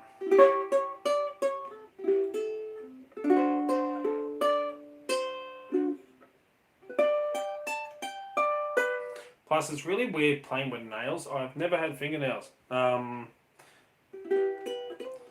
it feels really weird to actually make chords or try and hold the strings down.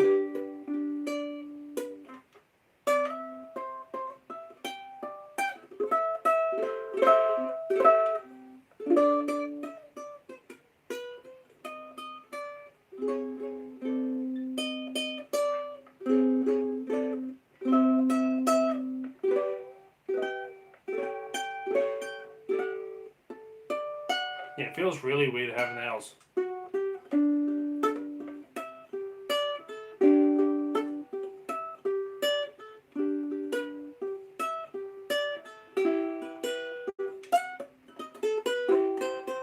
Yeah, I can't play with nails.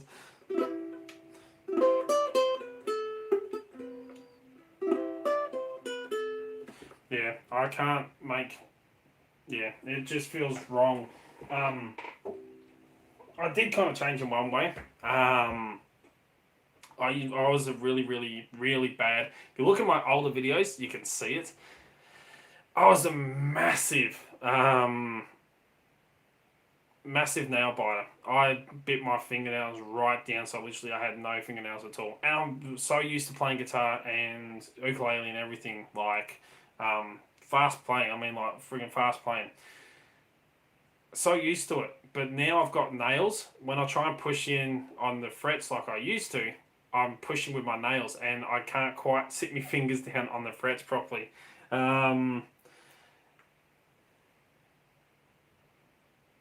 Bit of a chaotic force in your past streams. Yeah, she always is. It's what made them interesting.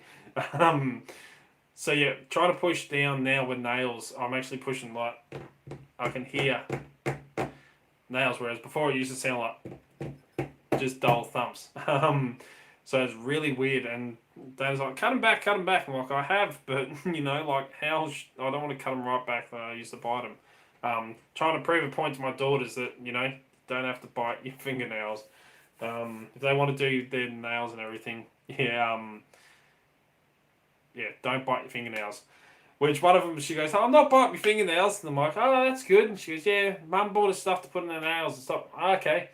And I walk around the corner, there she is sitting there, freaking leg up, biting on her toenail. Like, fucking really? Like, I can't even get my foot up that freaking high anymore.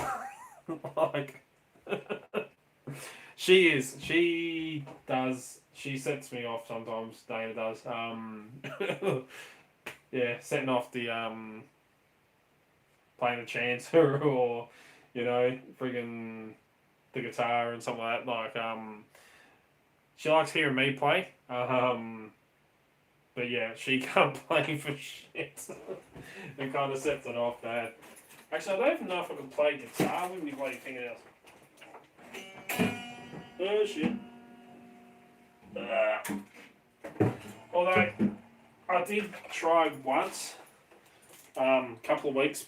Well, yeah, quite a few weeks back. A couple of weeks back now. I did try to play it once whilst in the middle of Costco. They had a Fender acoustic there, which my one is filthy.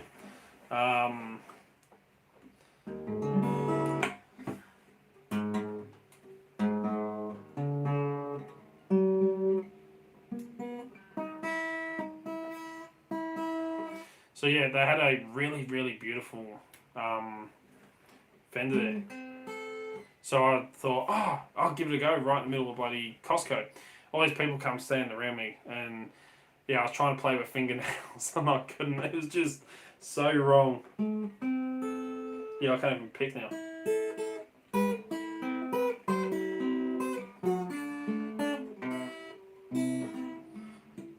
Can't get my fingers on the.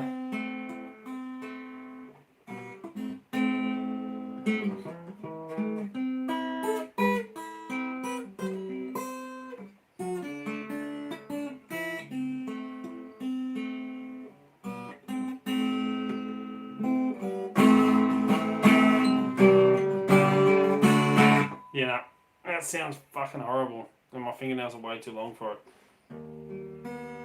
And that's out.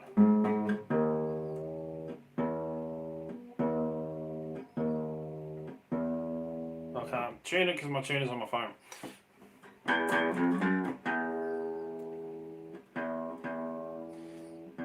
Yeah, that's what they're using. The ex-wife's been using on the girls.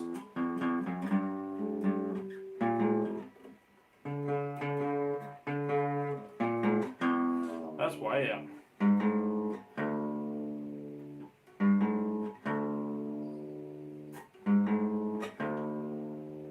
How's it going, Pete?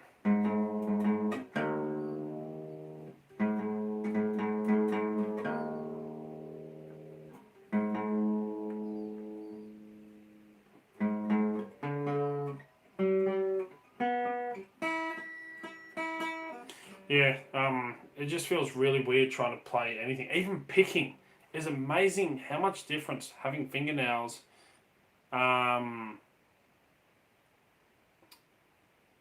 changes your feel and everything when picking a lock.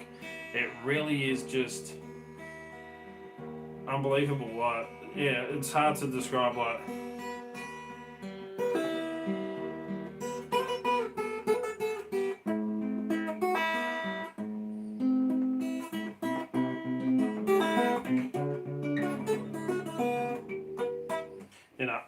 I cannot. I'm gonna have to trim them right back to try and play. Even basic chords, so I can't even.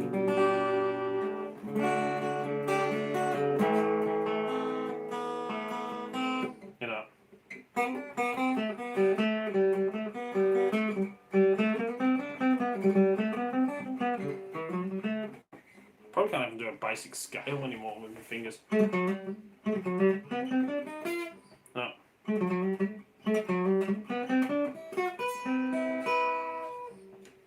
Shit. You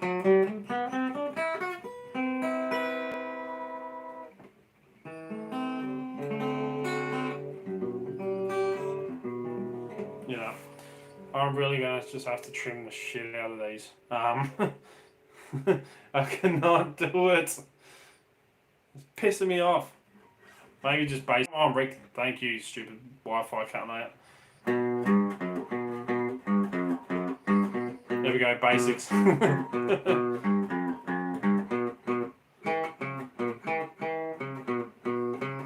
Yeah, basics were just flat fingers. That I can do. The old Shabusк on the corner. You know, no way.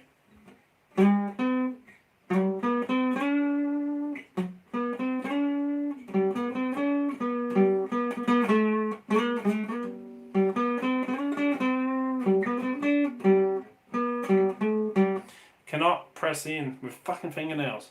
Bullshit. Yeah, as I say, exactly the same when it comes to picking locks.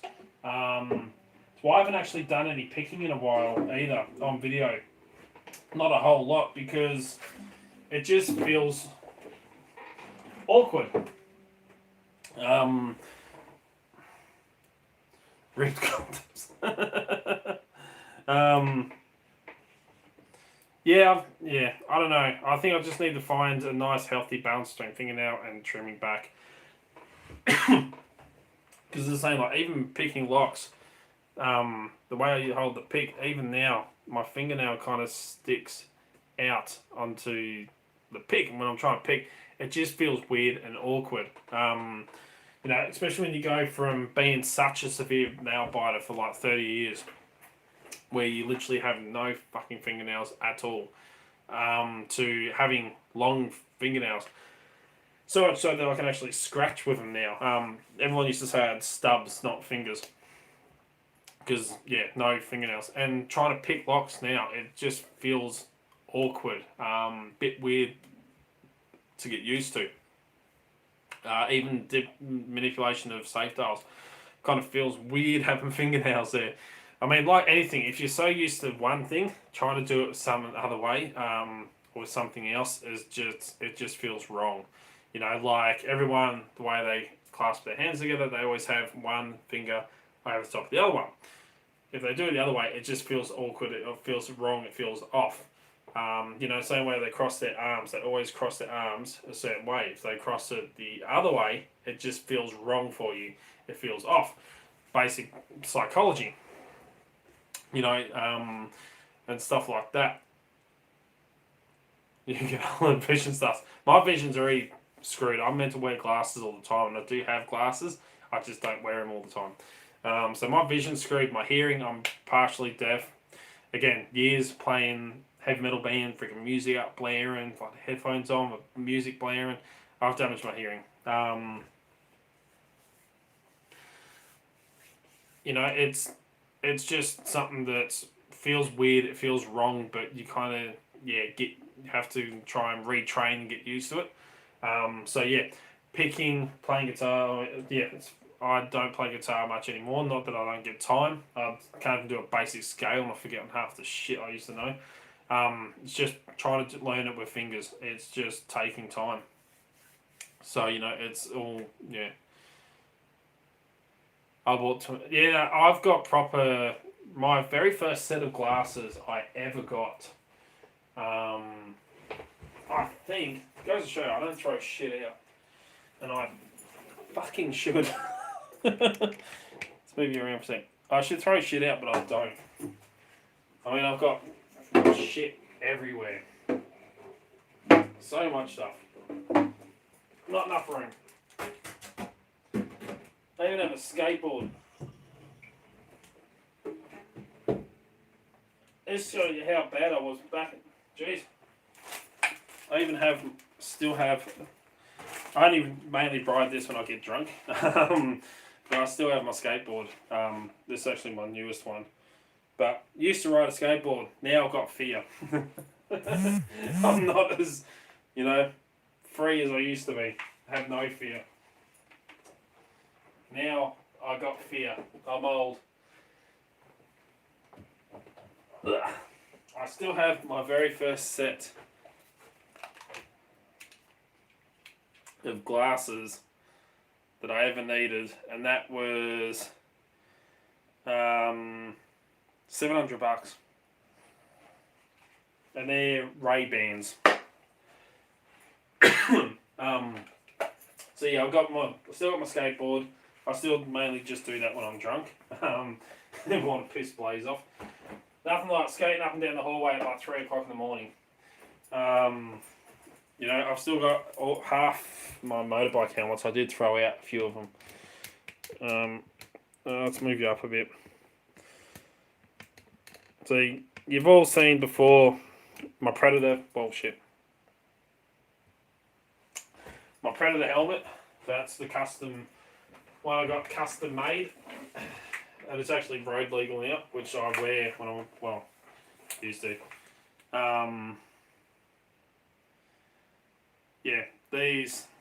This I got custom made. My motorbike helmet. I've still got that. I've still got DJ equipment from when I used to do DJing for weddings and birthdays. I've got lights and shit. I don't use anymore. I've got the big strobe. Actually, that's an empty box because the light's down there because I put on a rave party for the kids. Here.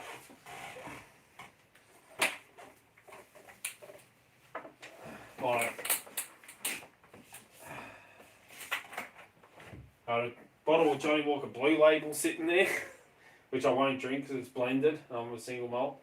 I've got my box up here with all my tattoo equipment in there, which I'll never get rid of. I've got all my needles, my inks and everything all sitting here. I've got a yard glass sitting over there. Like freaking my sketchbooks from my tattoos, drawings and stuff. Shit, that was something. No, it was just a ukulele. If it breaks, I'll buy another one. Crap! Right, I've got stencils printed out for tattoos that I've done. So I haven't done. Some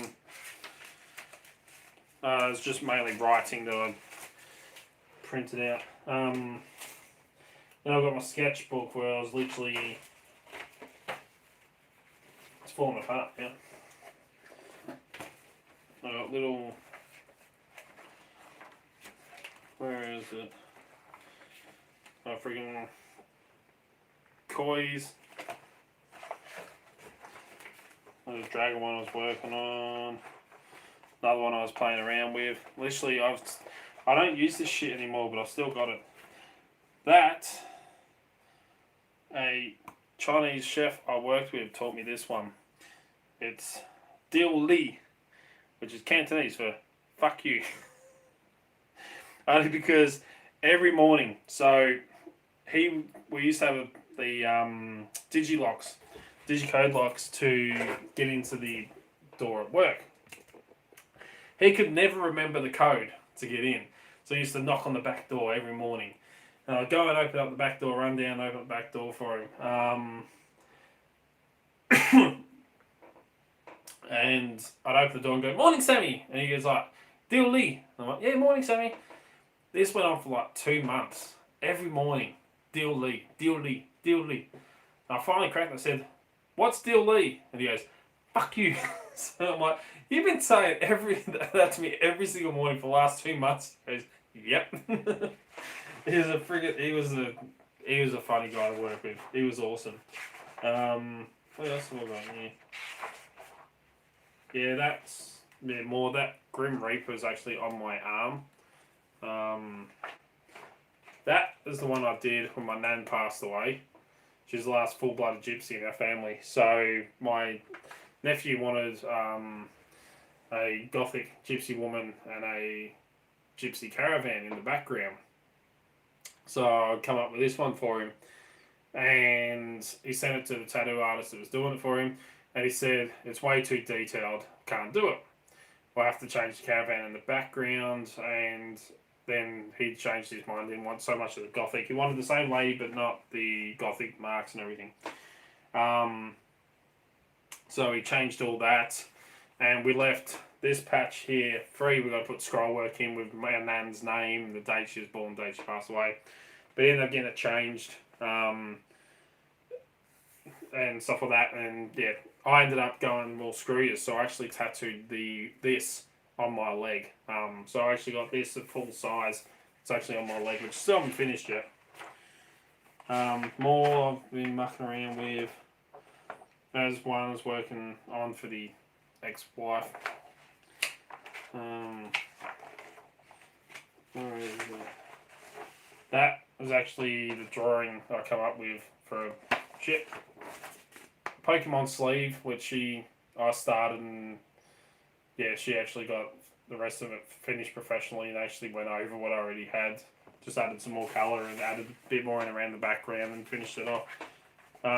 But yeah, literally I've just got, that's all, old sketchbooks that I don't freaking use anymore. So I really should throw shit out. That's how much I don't like change. It just sits up there collecting dust like the rest of the shit. Nerf guns and yeah, what else? So yeah, proof. I need to clean up in my life. Clean everything up. Yeah, I just collect way too much shit. Don't throw out your art. No, I used to do a lot of drawing. I was really into art. But I kind of died off from all that. I just kind of lost interest. I still do tattoos on myself. I still got to finish off my sleeve. Go all the way up. I'm left-handed, so of course all my right arm is covered. I've got patch in here I've got to fill in. I've got to finish colouring in all the sleeve. I've got to finish adding more into it. I'm that bad. I was sitting there watching how freaking impulsive I can be. I was sitting there watching Big Bang Theory. And it was the episode where Sheldon is jumping out the ball pit going, Bazinga, Bazinga. And I just started laughing, so I tattooed Bazinga on my arm. It makes people laugh. So that's why I tattooed Bazinga on my arm. I also got my favourite quote from one of my old favourite TV shows, Elementary, which is a modern take on Sherlock Holmes. He had a quote on there, biology dictates reality. And, he was his father's son, therefore he was his father, kind of thing. There's a whole episode about that. He said biology dictates reality, and I really liked that quote. So I tattooed that quote, biology dictates reality. The way in which we're brought up and stuff like that shapes our perception and view of the world. A way that, for example, if you're brought up as a religious person, you will then more than likely view the world in a religious way, believe there's a creator and stuff like that. Whereas if you're brought up as an atheist, you kind of go, well, there's no creator, blah, blah, blah, blah. So, yeah, my favourite quote. And then someone said to me, there's a shrink. She actually turned around and said, biology does dictate reality, yes, but also your reality dictates your biology. I went, shit. Okay. So yeah, I kind of put that on there, and I got skulls because I like skulls. And when my nan passed away, I put the Grim Reaper. Inside joke, we used to call it Grim Reaper. Nan Didikai. She's the last full-blooded gypsy. She was Didikai with the English. So yeah, put the gypsy down there. I've just got my son's name, my daughter's name. And I'm slowly adding more on. I got to finish the tiger off of my chest. That one's really hard to do because you sit in front of a mirror, trying to look down and look in the mirror and tattoo on your own chest. Legs are easy. The back of my calf was kind of difficult because I nearly dislocated my knee trying to do that one. I love the Predator so much. I've got all the movies. Got the helmet custom made, and I actually have Never trust a fart. I got a Predator t-shirt and everything. I love the Predator, so of course I tattooed the Predator face on the back of my calf. Yeah, so back when I was younger, primary school and stuff like that, I was always told I had a talent for art and was really into art and stuff like that. It kind of grew out. I kind of grew out of that phase of art and stuff like that. Music I've been doing since I was in primary school. All my family's played in the pipe band. We've all played for the Maryborough Pipe Band and stuff like that. So I've always been into music, guitar. My mate Aslan and I, we have competitions, who can play this on guitar, who learns this. He started getting better at guitar than me because he plays professionally, like he does it all the time. So he's like, oh, I bought an ukulele, you got to buy one. So then I started teaching myself, because I'm all self-taught on the guitars and everything. Bohemian Rhapsody on the ukulele, I went through 6 pages of tabs and only got like 2 seconds of the song tabbed out. So, all this stuff, when you're over 50, never pass the toilet.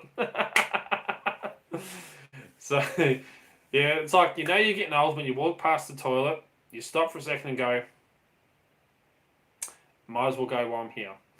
The other one I read is, you're getting old when you drop something and you stand there for 15 minutes contemplating if you really need that item or not. So, yeah, my hobbies have kind of progressed as I've got older. When I was younger, I was in arts, I was skateboarding around, delinquent kind of thing. Stuff like that. But now I'm kind of going into a whole different realm. So my lock picking, my lock sport, which is now turned into a business, and so that my whole hobby is collecting locks, finding weaknesses and security devices, and everything else that I do. Martial arts. I've done martial arts since I was a kid. I'm starting to get back into. I've done it all. I'm starting to get back into training myself, trying to get myself back into shape. Blaze wants to learn it, so I'm starting to teach her stick fighting, bit of knife fighting, open hand combat, stuff like that. So yeah, my hobbies are kind of changed in the way that I don't do the stuff that's not important anymore. Like it's not that it's not important. I don't really do the stuff that isn't useful. Art, and to me nowadays, isn't useful. I mean, I still dabble once in a blue moon, tattooing and putting stuff on me that means stuff. But, just sitting there doing drawings and stuff like that doesn't really mean such much to me anymore. So I kind of got away from that. Whereas, it's not really useful, whereas lock picking and defeating security devices is useful. Turning that stuff into a business is useful, so I've done it. The music, I still do that as a hobby, just when I need to de-stress. If the locks are stressing me out, work's stressing me out, I just need something which is completely zen out of it, to try and shut my brain off and anything like that. Without taking my normal medication, I go for the guitars just to, space out of it.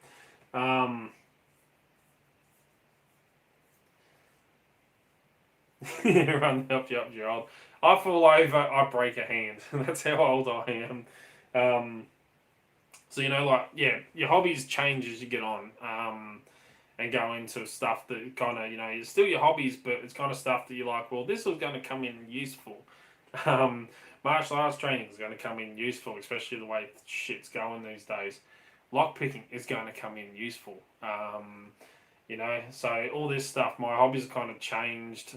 And when you get older, you kind of move on from the young, stupid shit you used to do. Me and my mates we used to pull jackass stunts before jackass was even around. We used to run around in shopping trolleys. We used to go skateboard down a friggin' hill that was like this, in Maryborough. Right, this big windy hill. We used to skateboard down there. I mean, we used to go flat out. The skateboard would be getting bloody,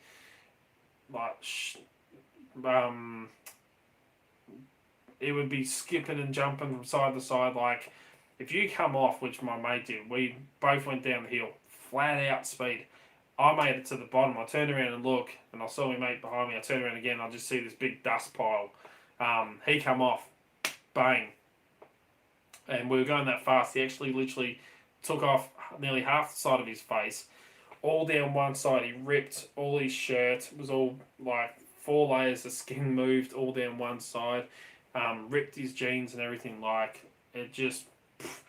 He used to do stupid shit like that when we were younger. Had no fear. Literally, like skateboarding down this massive freaking road. Super steep hill. Don't think twice about it, you get hurt. Whereas now I'm like, right, what can I do that's not dangerous? Like, what can I do that's not going to put me out of work for like 6 months?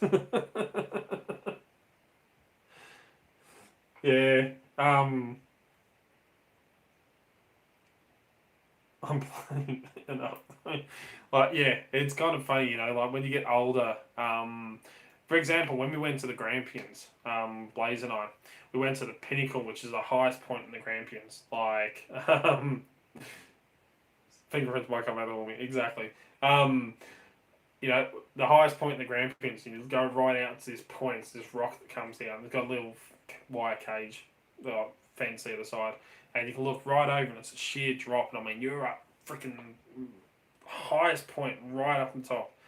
And last time I went up there when I was younger, I ran up to the top and I went straight to the edge and I'm looking out and everything like that. I was fine. This time I went up, I think it is the old age. I got to the top and I didn't want to go anywhere near the edge and I felt crook and horrid. Like, I felt unsteady and I sat right in the middle of the giant freaking area. There's all these people sitting around me. Like, it's a massive bloody open area with all these rocks and I'm sitting right there and I'm like, I don't want to go near the edge. I'm freaking out. Like, it's just like, it's amazing how much something changes when you get older. It really is. Vertigo, yep. I mean, I'm not afraid of heights. My old man taught me, he is a paint and decorator and everything, and he taught me, and I probably could still do it now to this day. I can run up a ladder with no hands. I was in the SES State Emergency Service. We were trained on ladders and stuff like that, and I still remember the very first time I was ever up a ladder was hanging up Christmas lights with the old man, and he grabbed the ladder and started pulling it off the roof while I was standing right up the top of the ladder up on the roof, and he goes, "You're only 2 foot off the ground, if you fall it's not going to hurt," to get my confidence up on a ladder. He was a freaking nasty bastard the way he used to train you. But it taught me to have no fear on the ladder. I would literally just hold on the paint cans and run up a ladder with no hands, and stuff like that. Now, I am fucking freaking out when I'm climbing a ladder. I'm like, is it sturdy? I'm shaking it. Is it sturdy enough? I'm only 2 runs off the bloody ground, but I'm still like freaking out, trying to get up a ladder. It's amazing how you get older. People say you get wiser, and you get older, you get shit scared of stuff. I'm like, no, you get older, you get wiser. It's like, let's have a nice, exciting day. What do you want to do? Go fishing. Sit on a pier and just fish. That's exciting. That's enough adrenaline rush. Kind of stuff. It's, really is freaking amazing. The old man and I used to play a knife throwing game where you'd stand facing each other and you throw a knife. This is how dangerous it was back then. As I was saying to someone, when I did martial arts training, we never had protective gear. We used to throw proper punches and kicks and everything, but we'd pull them back at the last second so that when you hit them, but it was like that. So you knew you got hit, but it wasn't enough to hurt. Like, you'd pull back the punch the last second, so you just lightly tap them. And then, I did that, went on to another martial arts later on. They brought in the safety gear and like, oh, you can't spar unless you're up to this belt and you got to wear all this gear. Bugger that, never used to when I did it. The old man and I used to play this knife game where you'd stand facing each other. You'd be like 5 meters apart. And you get a knife and you throw it at the ground next to him. And then where the knife landed, you have to put your foot next to it. Pick the knife up. And then that person would throw the next person. So like, I'd throw to the old man, go just out from his foot. He'd put his foot there. And then he'd throw it. I'd move my foot to where the knife was. Then I'd throw it on the other side. and your legs will get wider and wider. And then if you got right in the middle between their legs, they have to turn around and then throw the knife backwards behind you at the other person. You wouldn't do this shit in, like, you wouldn't do this. It is completely wrong. It really is wrong. It's freaking dangerous and stupid. But we used to do it. It was a knife throwing game. Like 1980s painting at its best. Yeah. It's kind of like when you look back at the games, 90s, yeah. It's like when you look back at the games, and then he was making a comeback. My nan tried to teach me how to knit, but I dropped too many freaking stitches. She gave up. She hated trying to fix it all up.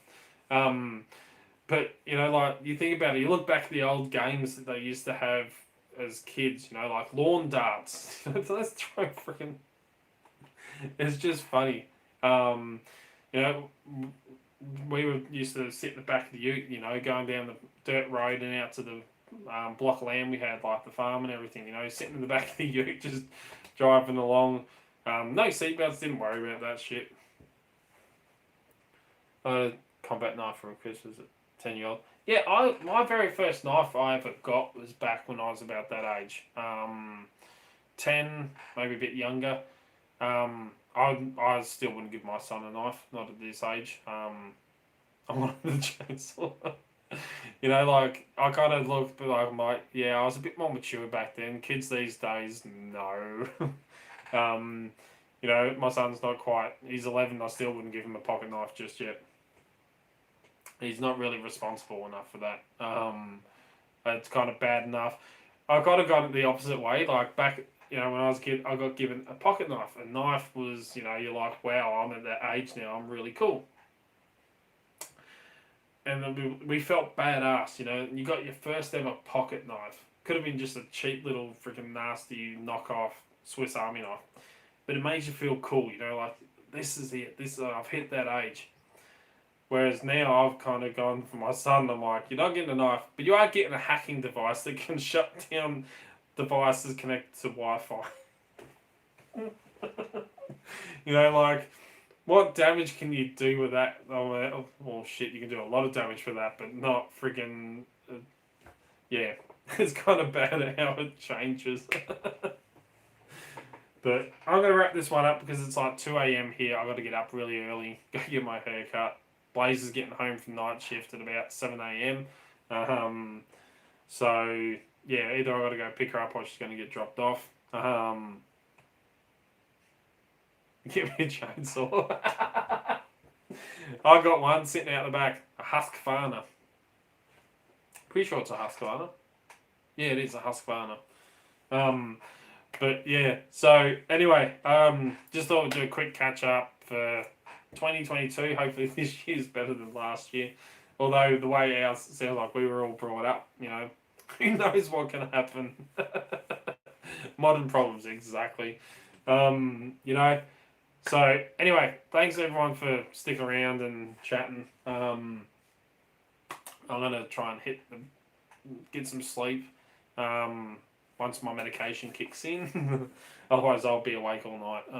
I don't need to sleep, but I probably should try. But yeah, I'm gonna have lots of new stuff coming up this year. Some interesting stuff. I've got some stuff I've ordered in. I'm waiting on. Thanks to Jason, those Nipex, the mini 100mm ones. I did buy the really cheap knockoff Chinese piece of crap, $7 things. These are rubbish, horrid. For those of you that follow me on Twitter, yeah, these are just crap, really are. They come in handy, but they're not the best. They really are not the best at all. So, $56 for the actual Nipex ones. They're about the same size, 100mm. Jason always uses. I actually just bought a set of them, so that'll be coming up. I'm gonna be fucking awake all night now. Stay up. I've got to take medication. I'm actually on the strongest medication of its kind that I take. Can't go any higher than what I'm already on. Otherwise, I don't sleep. To shut this freaking thing off. So yeah, I've got Nipex ones coming up. I'm going to start bringing some reviews in of some of the newer stuff that's not really lockpicking related. The Bofang UV10R ham radio that I actually carry around with me every day. It's in my Edc bag. Bring you as a review of that only because it's something that can come in handy, and it's bloody useful. Along with the hacking side of things, I've got a new. Well, it's not new. It's new for me. It's a new idea I'm playing around with. Encrypted communications. So it uses ESP32.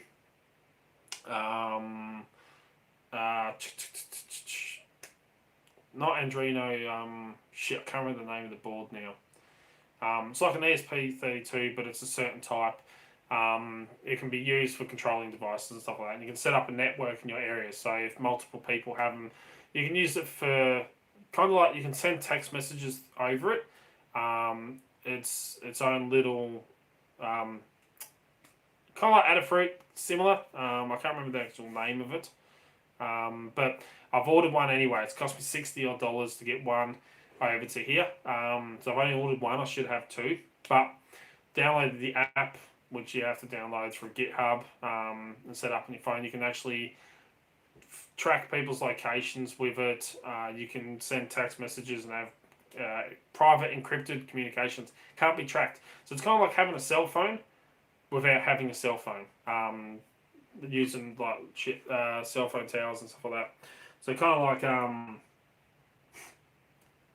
out of it, it's a similar. I can't remember exactly what it's called now, but encrypted communications.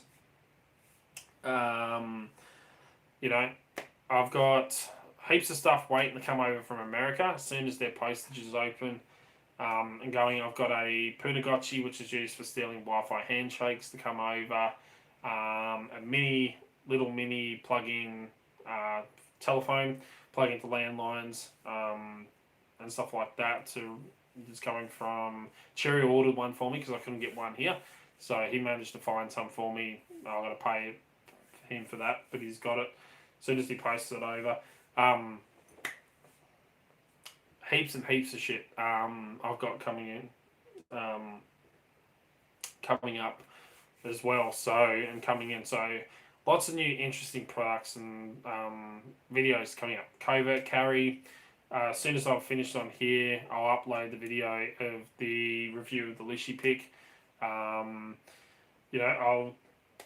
try and bring something new, exciting, and different to Delp and stuff like that. So not so much basic lockpicking anymore. We're diving into a whole new world. And honestly, to me, the way things are going and stuff like that, I'm not one of those crazy nutter preppers that thinks the fucking world's ending and it's a zombie apocalypse. That's just bullshit. But I do like to be, prepared in the way that we've had power outages. Power goes out, telephone lines go out, and everything else because they all run off power these days. All the phones, most of them, 99% of them are all freaking Wi-Fi phones. Like our landline here runs through our freaking Wi-Fi. We don't use it, but to have backup communications and stuff like that. Cell phone doesn't have signal. You can use other devices to send out signals. So having multiple forms of communication on you, because we all know communication is key. That's why locksmiths are such good partners. They know communication is key. It's a joke I read somewhere. Trying to get some videos on some stuff like alternate forms of communication to go along with go for red teaming and stuff like that, private comms set up. So lots of interesting shit. Again, along with hacking equipment and stuff like that, the ESP32 cameras I actually just printed. I've got two of them. I was going to leave one of them out of its case that I printed and show you the actual device itself. But I kind of forgot and glued all the case together. So now I'm going to have to cut this all open to take the camera out to show you. So I'm going to do a video on these little ESP32 cameras that you can run off a micro USB or little USB. Have them set up somewhere, and then they put out their own Wi-Fi signal. You can watch and control the camera off of that. Can be used for a lot of interesting projects. So a bit more technology-based stuff coming up. and stuff like that. So make it more interesting, make it different, and just expanding out. So anyway, Happy New Year, everyone. I hope you all had a bloody great Christmas. I only got one thing lock related at Christmas time, which was, didn't get a key for it. This Jackson's 4-lever old school padlock, which, looking them up, doing a bit of research on them, the only one I could find that was a Jackson's, they're still actually made to this day. This one is still made. They're newer than this, but the only one I could find that was in the same era as this, that was stamped with a number 2 like this one is. This is Jackson's 4 levers, was $195 on eBay. I know this one was nowhere near that much, but kind of cool. They range anywhere from $50 to $195. So, yeah. Now I just got to try and get some picking wires and a key to tension and pick it. But anyway, have a bloody good one. Stay safe. Keep it bloody legal as always. Let's hope 2022 is going to be a much better year for all of us. You know, lots of new interesting stuff coming up for you. The coursework will be coming out, the online courses. As soon as I get my ass around to recording all of them and getting them all set up and everything for them. Going to start doing some more interesting videos on penetration testing and stuff like that. Some little tips and tricks and some hacking devices and communications and any shit that I find interesting, which you might be interested in as well. But anyway, go and check out the website if you haven't already. New products up on there. Get yourself some master keys because these always freaking come in handy. Literally, I've got 2 sets of master keys that are going out tomorrow that were just ordered.